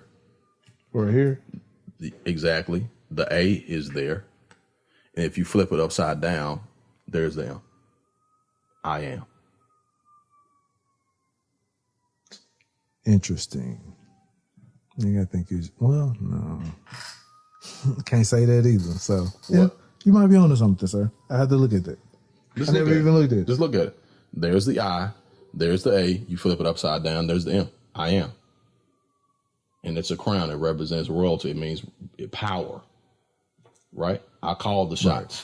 Right. I am. I am king. I am queen. I am mother. I am father. Right? I call the shots over myself. Right? Speaking of, I have something that I was thinking about, which it's crazy that all we're talking about is words, meanings, and shit like that. So, do you say? Let me see. Do you say things that you don't mean? Yes, we do. And that from a purpose perspective, I know where you're going, but I'm gonna let you go ahead. Like, do you intentionally do so? Mm-mm. So, like, when you say stuff like, "Hey man, if you need anything, just holler at me, my nigga," or "Hey man, I got you," or shit like that, and then if that person actually calls up for if he needs anything, it's like, because sometimes we tend to say things that just sound good. We don't really have a follow through is just a something to say.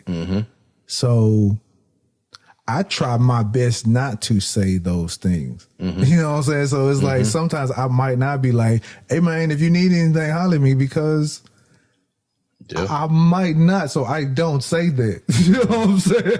Right. I don't say that shit. I mean, I say other things. Yeah. But yeah, I will say it sometimes, but that's in a form of a way that I know I have you. Right, because I'm be not it able, advice or something like that. But you might come to me like, hey man, I need some money. Like, I don't know. I got you in another way though. Yeah. Yeah. You know what I'm saying? So it's just that like that's something that you hear often, but a lot of times because we never what's the word I'm looking for? We never cash in on the if it's anything that we need type of shit. Because we don't really cash in on it all the time. You never really know. But do you say things that you don't mean? Right. Right. Now I'm asking for, because you said you had an example. Yeah. Okay. I can say the same thing. Man, I got you. I got you. I got you. I got you. But we say that shit just to make people feel good. We don't say it because we really got people. We do that to make people feel good in the temporary. But when it comes to, timelines are important and the intention of words are important. The phrases are important when we in actuality should say, I'm wishing the best for you. I may not be able to do something for you, but I'm wishing the best. I'm not only wishing the best, I'm speaking the best for you.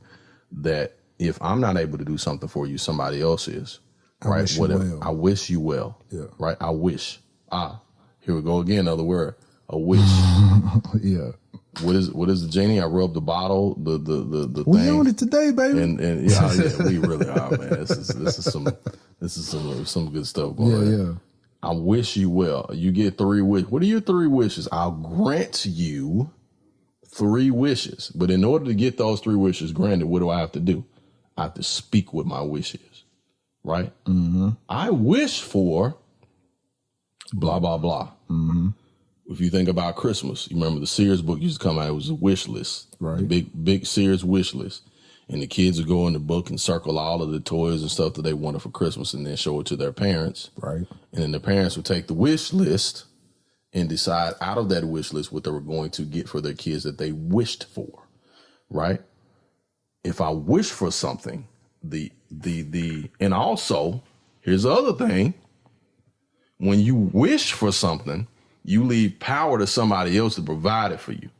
But when you speak something to say, this is what I'm going to get. Think about this as a parent. If your kids tell you, Dad, this is what I'm going to get for Christmas, and they keep saying it to you, you're going to be like, well, by golly, you know what? That's what I'm going to get you. That's what he really wants. Now, I wish you could give me this. I wish you could give me sauce. Now, you decide at that point if you're going to get it. But if your child tells you, I'm going to get this, you be like, oh, you got some nerve. And usually that wish changes. And there you go.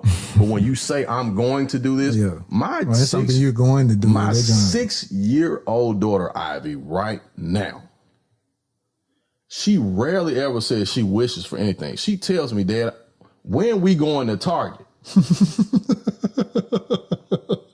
Which means we going, I just don't know. You need to tell me when we going.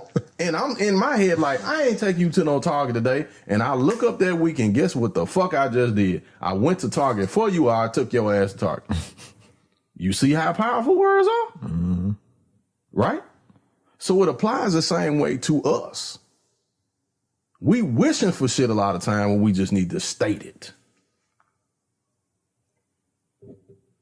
I wish I had a good woman in my life. I wish I had a good man in my life. No homo. I wish I had a good this in my life, whatever the case is. In fact, I won't. I'm going to have a good woman. I'm going to have a good marriage. I'm going to have this. I'm going to have that. I'm going to have a successful life. I'm going to have a peaceful life. I'm going to have a prosperous life. I'm going to put a good woman in my life. I'm going to put nigga. what did Kevin say? Nigga. Yes, indeed. Exactly, man. I'm going to put a good woman in my life. I'm going to put a good woman in my life. This shit is gold in here tonight, man. Damn. This shit is golden. And even to that logic, like a lot of times when like you hear women like, I wonder what Sierra prayed for, what she wished for, type of thing. You spend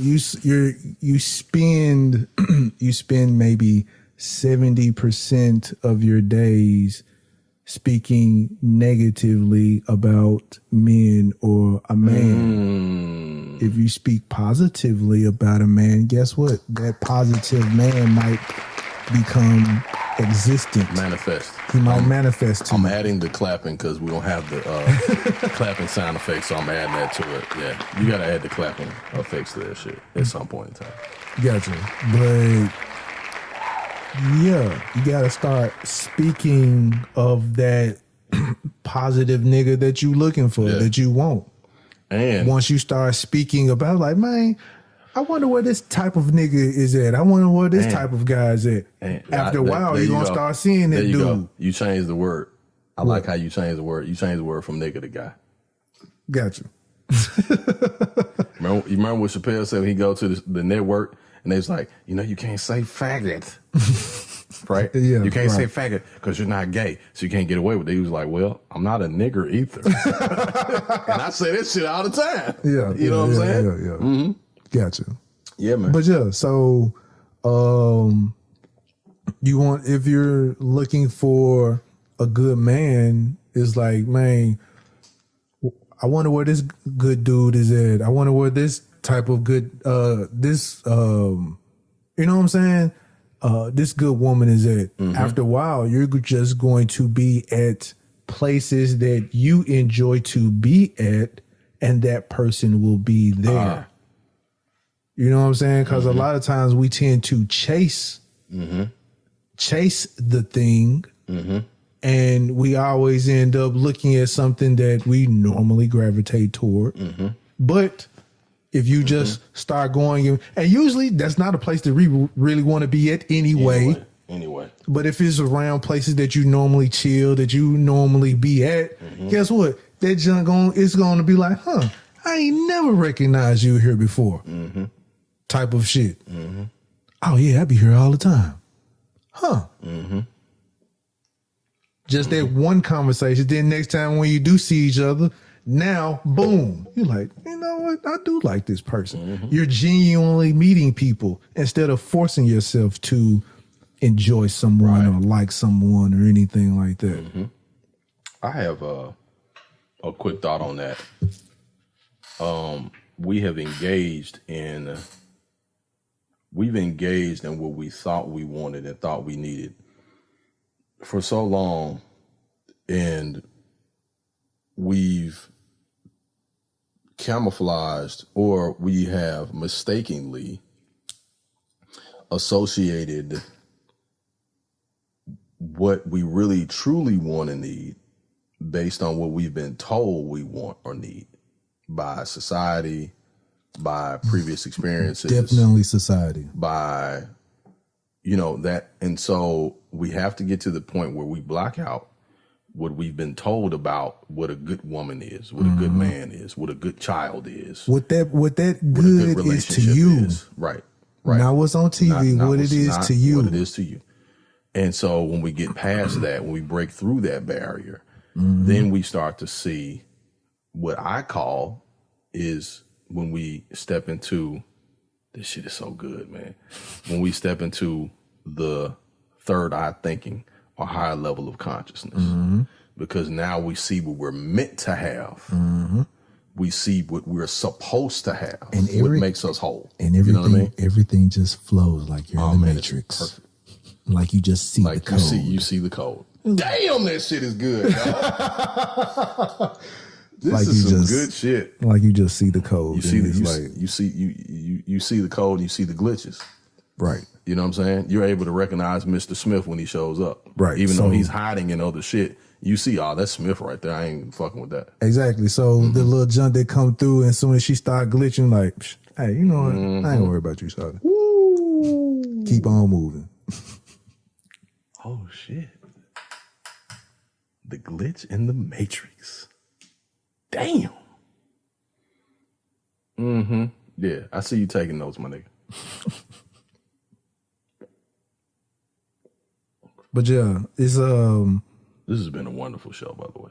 I mean, I'm just saying it's like once you start, like you said, the third eye thinking, it's like once you see what is for you, once you get back to once you get back to the basics of yourself. Back to basics. The essence of you, what you enjoy, what you like, what you actually like. Not what somebody else used to like in the previous relationship, 3 relationships back, the shit that you like, period, who you are. And it's back to like we talked about previous episode before. Who are you type of shit. Who you are, after a while, if you embrace who you are, you're going to start attracting people who actually like you for who you are. Now you ain't got to hide shit. You know what I'm saying? Now and when I say hide, I ain't talking about for like negative, bad shit. I'm talking about there are some things that you feel like that you have to hide. Like some niggas have to hide to watch porn. But if you are who you are, guess what? You probably end up will have a chick who like watching porn with you. Nigga, go pop in Booty Talk 48. I've never heard of that, by the way. You never heard of Booty Talk, man? I don't know what that is. Hold on, nigga. I don't know what that is. What is Booty Talk? Is this a movie where actual booties are speaking or talking? Because we're talking about spells. So you've never watched porn? Porn? What is that? Okay, man. See, now I'm bullshitting. Okay. I was like, hold the fuck up. Hold on. You know, man, 1 second. I try not to watch porn. Like, oh, look, this is a quick story. So I try not to watch porn too much because, like, after I watch a certain amount of porn, this shit starts to make me sick. Like, really? Yeah, it starts to bother me. Cause I really don't want to see a dude dick and balls too much. You know what I'm saying? Like, it's only a certain amount of dick and balls I need to see. And once I reach my limit, I'm good. When I say dick and balls, like, you know, in porn, you see both of them unless you're just watching lesbian porn, right? Which, you know, let me shut up. I was going to say some crazy shit. I ain't going to say that. But anyway, I just get tired of it after a while, man. And I'm like, no, I want to go do some of this shit. Like, you know what I'm saying? Yeah. You know, that's why when you have it, you either watch it alone or you have a chick with you. Yeah. But guess what? If you're dating a chick and you try to watch it, you watch porn, dude. Guess what? The Matrix is now glitching. Now is your decision of the red or blue pill. And do you want to continue with this chick who is now glitching? Most of us who don't recognize the glitch, they continue on, and here comes Mr. Smith. But with the third eye thinking, like, man, she don't even like porn. You know what? I'm going to holler at her. Me and my sister used to always have this little joke. This joke thing was like, hey, if how she'll say it, if I'm talking to any nigga and they don't like the Chappelle show, we can't talk. Oh no! You got to know Chappelle. You got to like and love Chappelle, man. Like that's a, you know. But see, it's shit like that. We were like real talk. Like when we were talking about it though, I dated a chick who I made mention of the Chappelle show. She was like, "What's that?" I was like, what? You ain't never seen Dave Chappelle? You don't know Dave Chappelle? She was like, no. So when we tried to watch it, I watched I'm Dying Laugh. She was like, huh? After that, like, I thought it was something wrong with her, but I continued to date her, right? I ignored it at that point. At that point, I ain't gonna say I started looking at her differently, but at that point, for whatever reason, the relationship went in a different direction, unknowingly. Absolutely. But at that point, I should have just, like, we might think that it's minuscule or something like that. No, that is a sign of other things. Oh yeah. Oh yeah. It's definitely a sign of other things. Absolutely. We ignore them like it's nothing or it's minuscule, like, she don't like the Chappelle Show. After a while, it's some other shit that you don't like that you like. Because what happens? These are things that you like, and now you are in a situation. The longer that you go and entertain, there are more things that are going to be taken away. Because now, guess what? You can't watch the Chappelle Show around her now. Because now you're explaining everything. And then you can put people onto stuff. You can do that, but they have to be receptive. Right. Again. Right. To what you're saying. Right. Reception. Putting something out, it's being received and taken in, and then they can put something back out to you. That's why a conversation is so important. You know what I'm saying? Syllables, how things are broken down. We can do this shit all night. How things are broken down into words, spells. Broken down have several meanings within certain phrases and certain words. But just remember, anybody that knows the Basquiat crown, it's I am. There's an I, there's an A, and there's an M. I am. It's up to you to determine what I am means to you, though. Interesting. Yes. I had something else I was going to say, but I got two things, and I think I might just have the one, but I got two things, and I think we can wrap this joint up. Have you ever been on the streets and you recognize someone and you don't know why you recognize them, and you don't know if it's like a bad reason or a good reason, but you recognize them and they recognize you? What do you wind up doing? You stare at them at first. You look at them and you look like, where I know this motherfucker from? Or where I know them from? Well, I feel like I know them.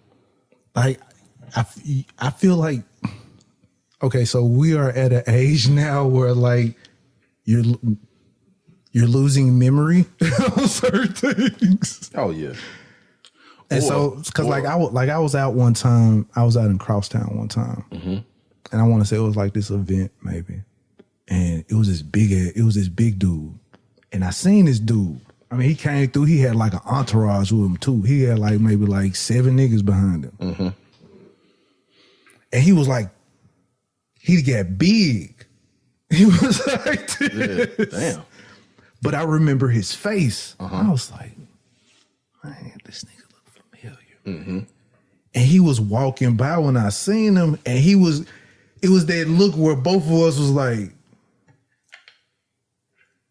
and when you get that look, I don't know if this is a look like I need to go ahead and get ready to square up, or this is like an old friend of mine and we know each other, right? Or this nigga finna get ready to pull out the yolk from some other shit. You know what I'm saying? That I don't remember.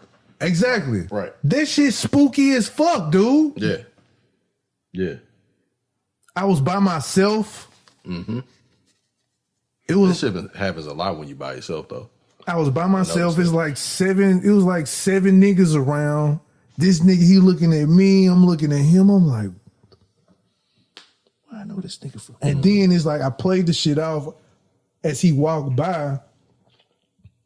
Then you have the look back. I'm like, this nigga know me, man. Fuck, I do not know him. Where I know him from. Where I know him from.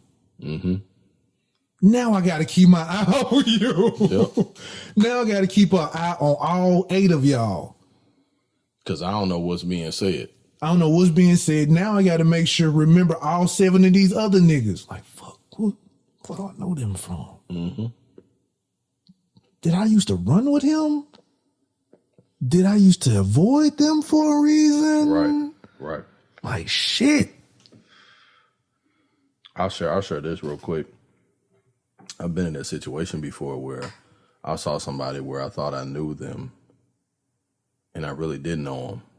But that's where that's a whole nother thing. But deja vu takes place where it's like, I know I don't know this person. Like deep inside, I know I don't know them, but their face or their aura is something about their face or aura that is familiar to me for some reason or another. Right? Like it's familiar to me in some way. It could be like I'll put this out here. What you finna say? You finna introduce yourself to your enemy or something? Or something like. And see, that's what I be feeling like sometimes I see somebody that I recognize and I know I recognize them for whatever reason. Mm-hmm. And it's like. Or it could be a kindred spirit. You don't know. Man, you'll walk over and be like, hey man, what's good? And this nigga be like, nigga, I been looking for your ass. But you know, we're allowed the opportunity a lot of times to fix problems or issues that we had in the past. And it's not always like sometimes it is like some shit that happened some years ago and we're given the opportunity to make those things right, to correct the wrong. You know what I'm saying? Right. And sometimes that's what it is. And sometimes it's, you know, somebody you went out on a date with in 99 that you're like, damn, I ain't seen this person in 15 years. Like, damn, they look for me. Oh, shit. We went to the movies. You saw so-and-so partner that used to date my boy. And we went out one time. Like, you know what I'm saying? Yeah. That type of shit. You know what I'm saying? Yeah, man. How does that's even worse? Like a chick that you ghosted or something? Or y'all just stopped. Y'all just lost contact. It ain't about you ghosting her. Hell, she could have ghosted you. You just don't remember the situation. In all honesty, I'll say this real quick. There was a young lady that I dated when I was in college. Right. We stopped talking, but years have passed. We forgot why we stopped talking. We came back in contact with each other years later. I know somebody like that. She married now. We had a conversation. To an African nigga. Yeah. So we had a conversation. I have no clue what that has to do with this conversation, but hey, let's go with it. And she says to me, what happened to us? And I said, well, in all honesty, I really don't remember. And as we started to talk, she expressed to me what was going on with her at the time. Mm-hmm. And a light bulb went off. I was like, fuck, you know what? Damn. So at that time, her dad had passed away. Mm-hmm. I was young. She was young. I didn't know how to comfort and support her with that. She probably quit calling you. 19, 20-year-old. And I didn't buy, like, I was, you know, like I had spent my time trying to figure out things. And after a while, I'm like, I ain't finna chase her. I'm not finna chase, right? Right. I didn't realize what she was going through at the time was such a heavy burden that she didn't know how to communicate that with me, right? And we were able to fix that and move forward. Not that we started dating or anything after that, but it was just a clearing of the air. You know what I'm saying? There was a clearing of the dust that was in the air.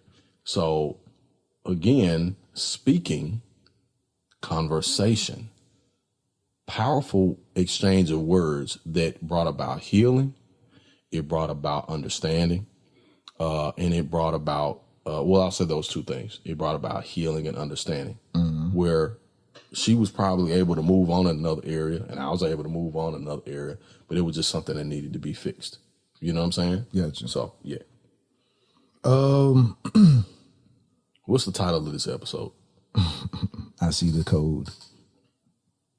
Or I see the glitch, or I see the code. / I am. Gotcha. Mm-hmm.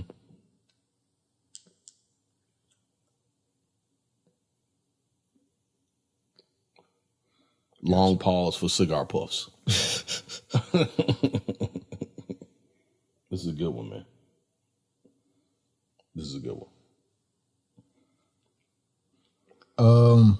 But the last joint wrap up on is, hey, so I don't really see the news talking about it. I've seen this on social media.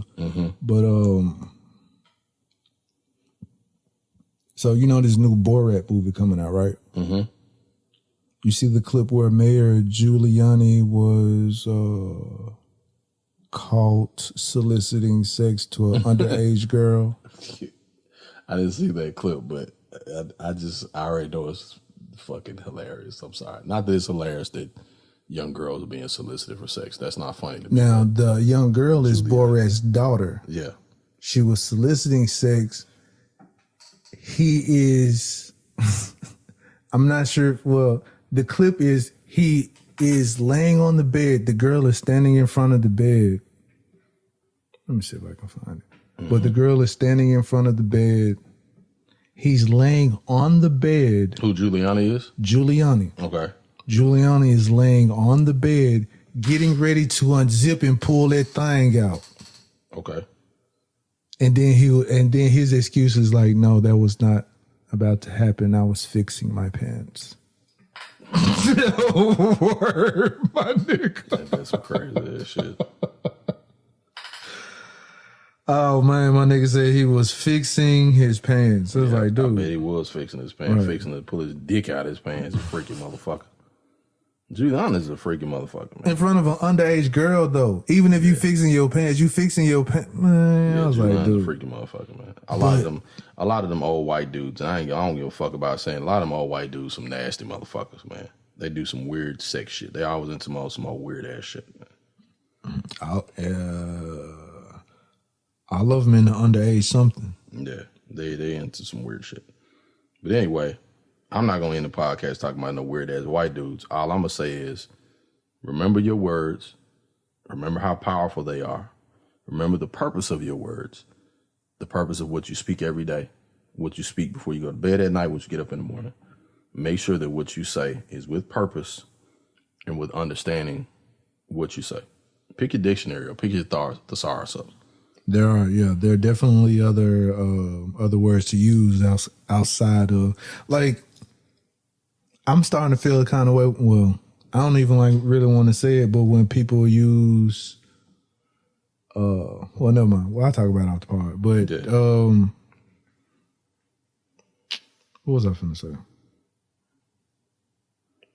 I don't know. Never mind. Just had a brain fart. But thanks a lot, guy. Busta Rhymes coming out with a new album. I want to say it's in a couple of weeks. I knew that was coming. But what? I knew that was coming. The Busta Rhymes? I knew it was coming. I telegraphed that shit. I knew that shit was coming. I knew he had something he was working on because he was jabbing at T.I. a little bit too hard.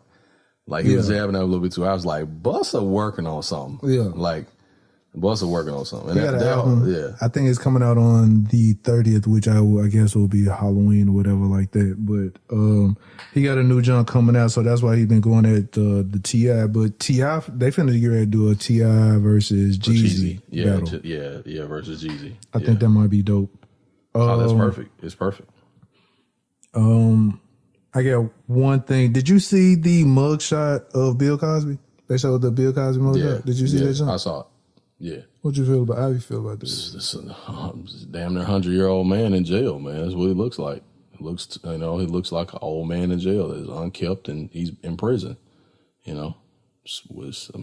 partially blind and so forth. So, I see that, but that's why they show him like that, because they want his last memory to be him of a fallen man, right? They don't want you to see Cliff Huxtable. They don't want you to see the black man that, pretty much progressed black culture through Hollywood, right? Even though he did say some demeaning ass shit about black people.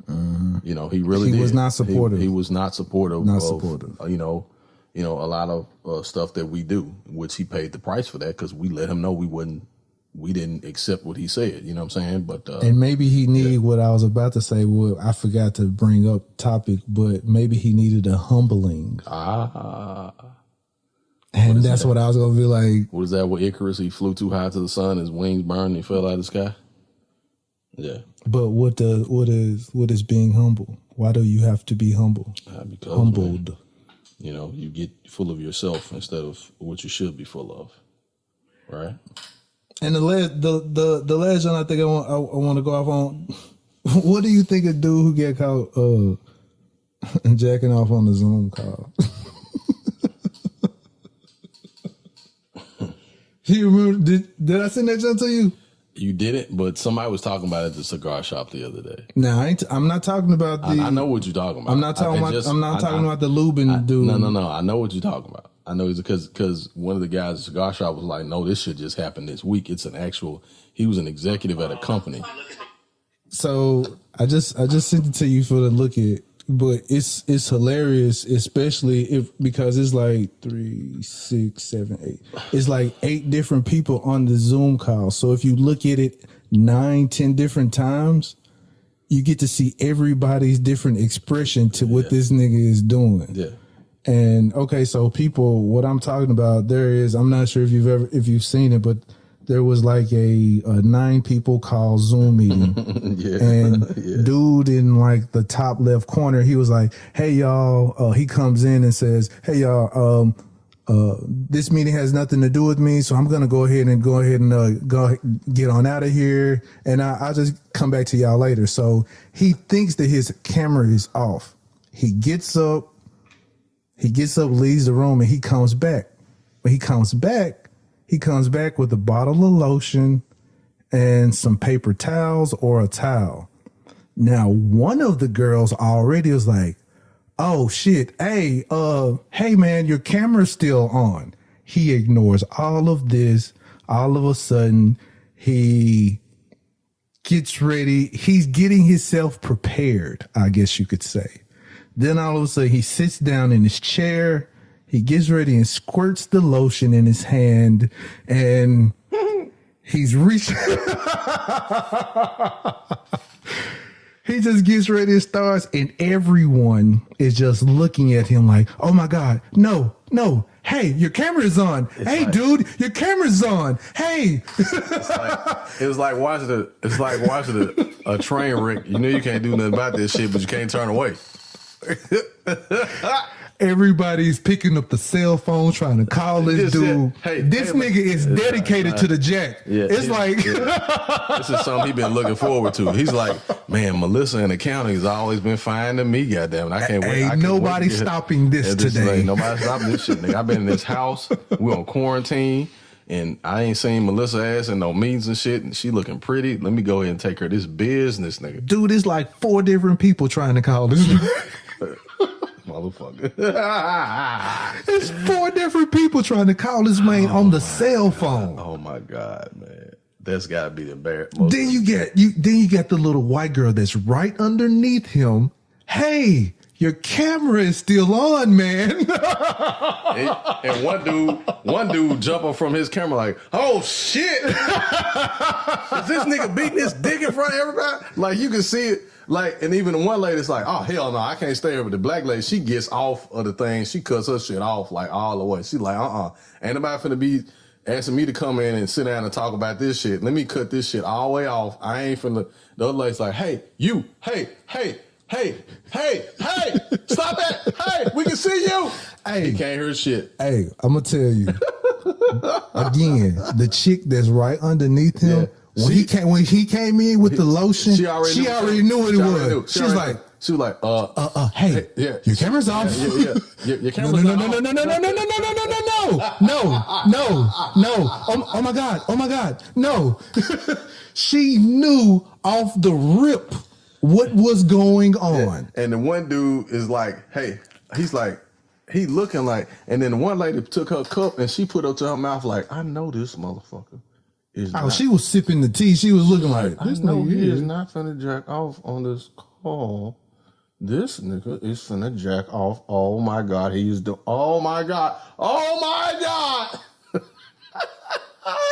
This was crazy. And then he's a white boy, so he'll get a second chance. But it's how you end your career right there is to beat your meat on a Zoom call, and then the whole world sees it. Oh right, my God. Right. The whole world sees it, and it's my nigga was getting a good position. He was like, oh yeah. What's the part about it? This nigga pulls his pants all the way down like he finna take a shit. That's all the way down. Like he ain't just unzip. He pulls his pants down, puts his ass on the chair so he can take care of his business. When that nigga came back with the paper towel and the lotion, I died. I tripped. Man. That was the most amazing shit ever. The reaction of Shawty. I cannot wait till the comedians get this shit. I cannot wait till they start talking about this shit, man. It's gonna be ridiculous. That was hilarious. And well, never mind. Yeah, leave that alone. Why use lotion when you can use oils? Hey, man. All right, that sounds like a good spot to stop right there. But yeah. And to the other dude, this nigga, I think he got fired for the dude that worked for CNN or something. Yeah, he got fired. Yeah. This nigga was jacking off during a meeting too. Yeah, he gets fired for that shit. People, hey, I understand we all work from home and everything like that, but y'all can't hold the jack for 45 minutes, my nigga. The meeting is only 45 minutes. You can't hold the jack out for 45 minutes, man? What did we say earlier in the podcast? Use self-control. Use self-control. You like, you know what? I mean, really? I can wait 45 minutes. Dope, man. Yeah. This nigga sacrificed everything. Oh, I gotta have it, nigga. I gotta do it right now. Oh my God. Shit, we met all our measures for the quarter, nigga. I'm excited about this shit. We gotta talk about it. Okay, let me cut this camera off. Oh my God. Oh. That boy got finished. Oh shit. Okay. Damn, where all these alerts coming from? We saw you. Oh, fuck. We saw you. Chad, we saw you. Chad, what are you doing? Chad, stop it. And it's this long list. And then, they send the instant messages and shit. It's like, Chad, stop it. HR has been called. Fuck! That's my ass. Shit. I knew I should have waited. It's so many violations in there, joint, especially with HR. Hell yeah. And like I said, because you're working from home, you're comfortable. But I'm dude.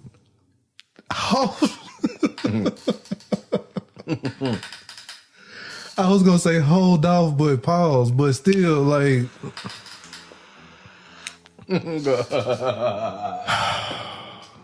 Again, on that note. Great podcast, man. Great podcast. I enjoyed it tonight. I always enjoy it, but tonight was special. Yeah, yes indeed. On that note, I am your host, Jason J. Will Does It. I see the code. I see the code. I am. We gotta say I am. The code. Mm-hmm. I am the code. I am the code. Oh shit. I am the code. And I am Ivan the Great. I love it. And we are the Off on the Tangent podcast. Mm-hmm. And we about this joint. Peace. Holla.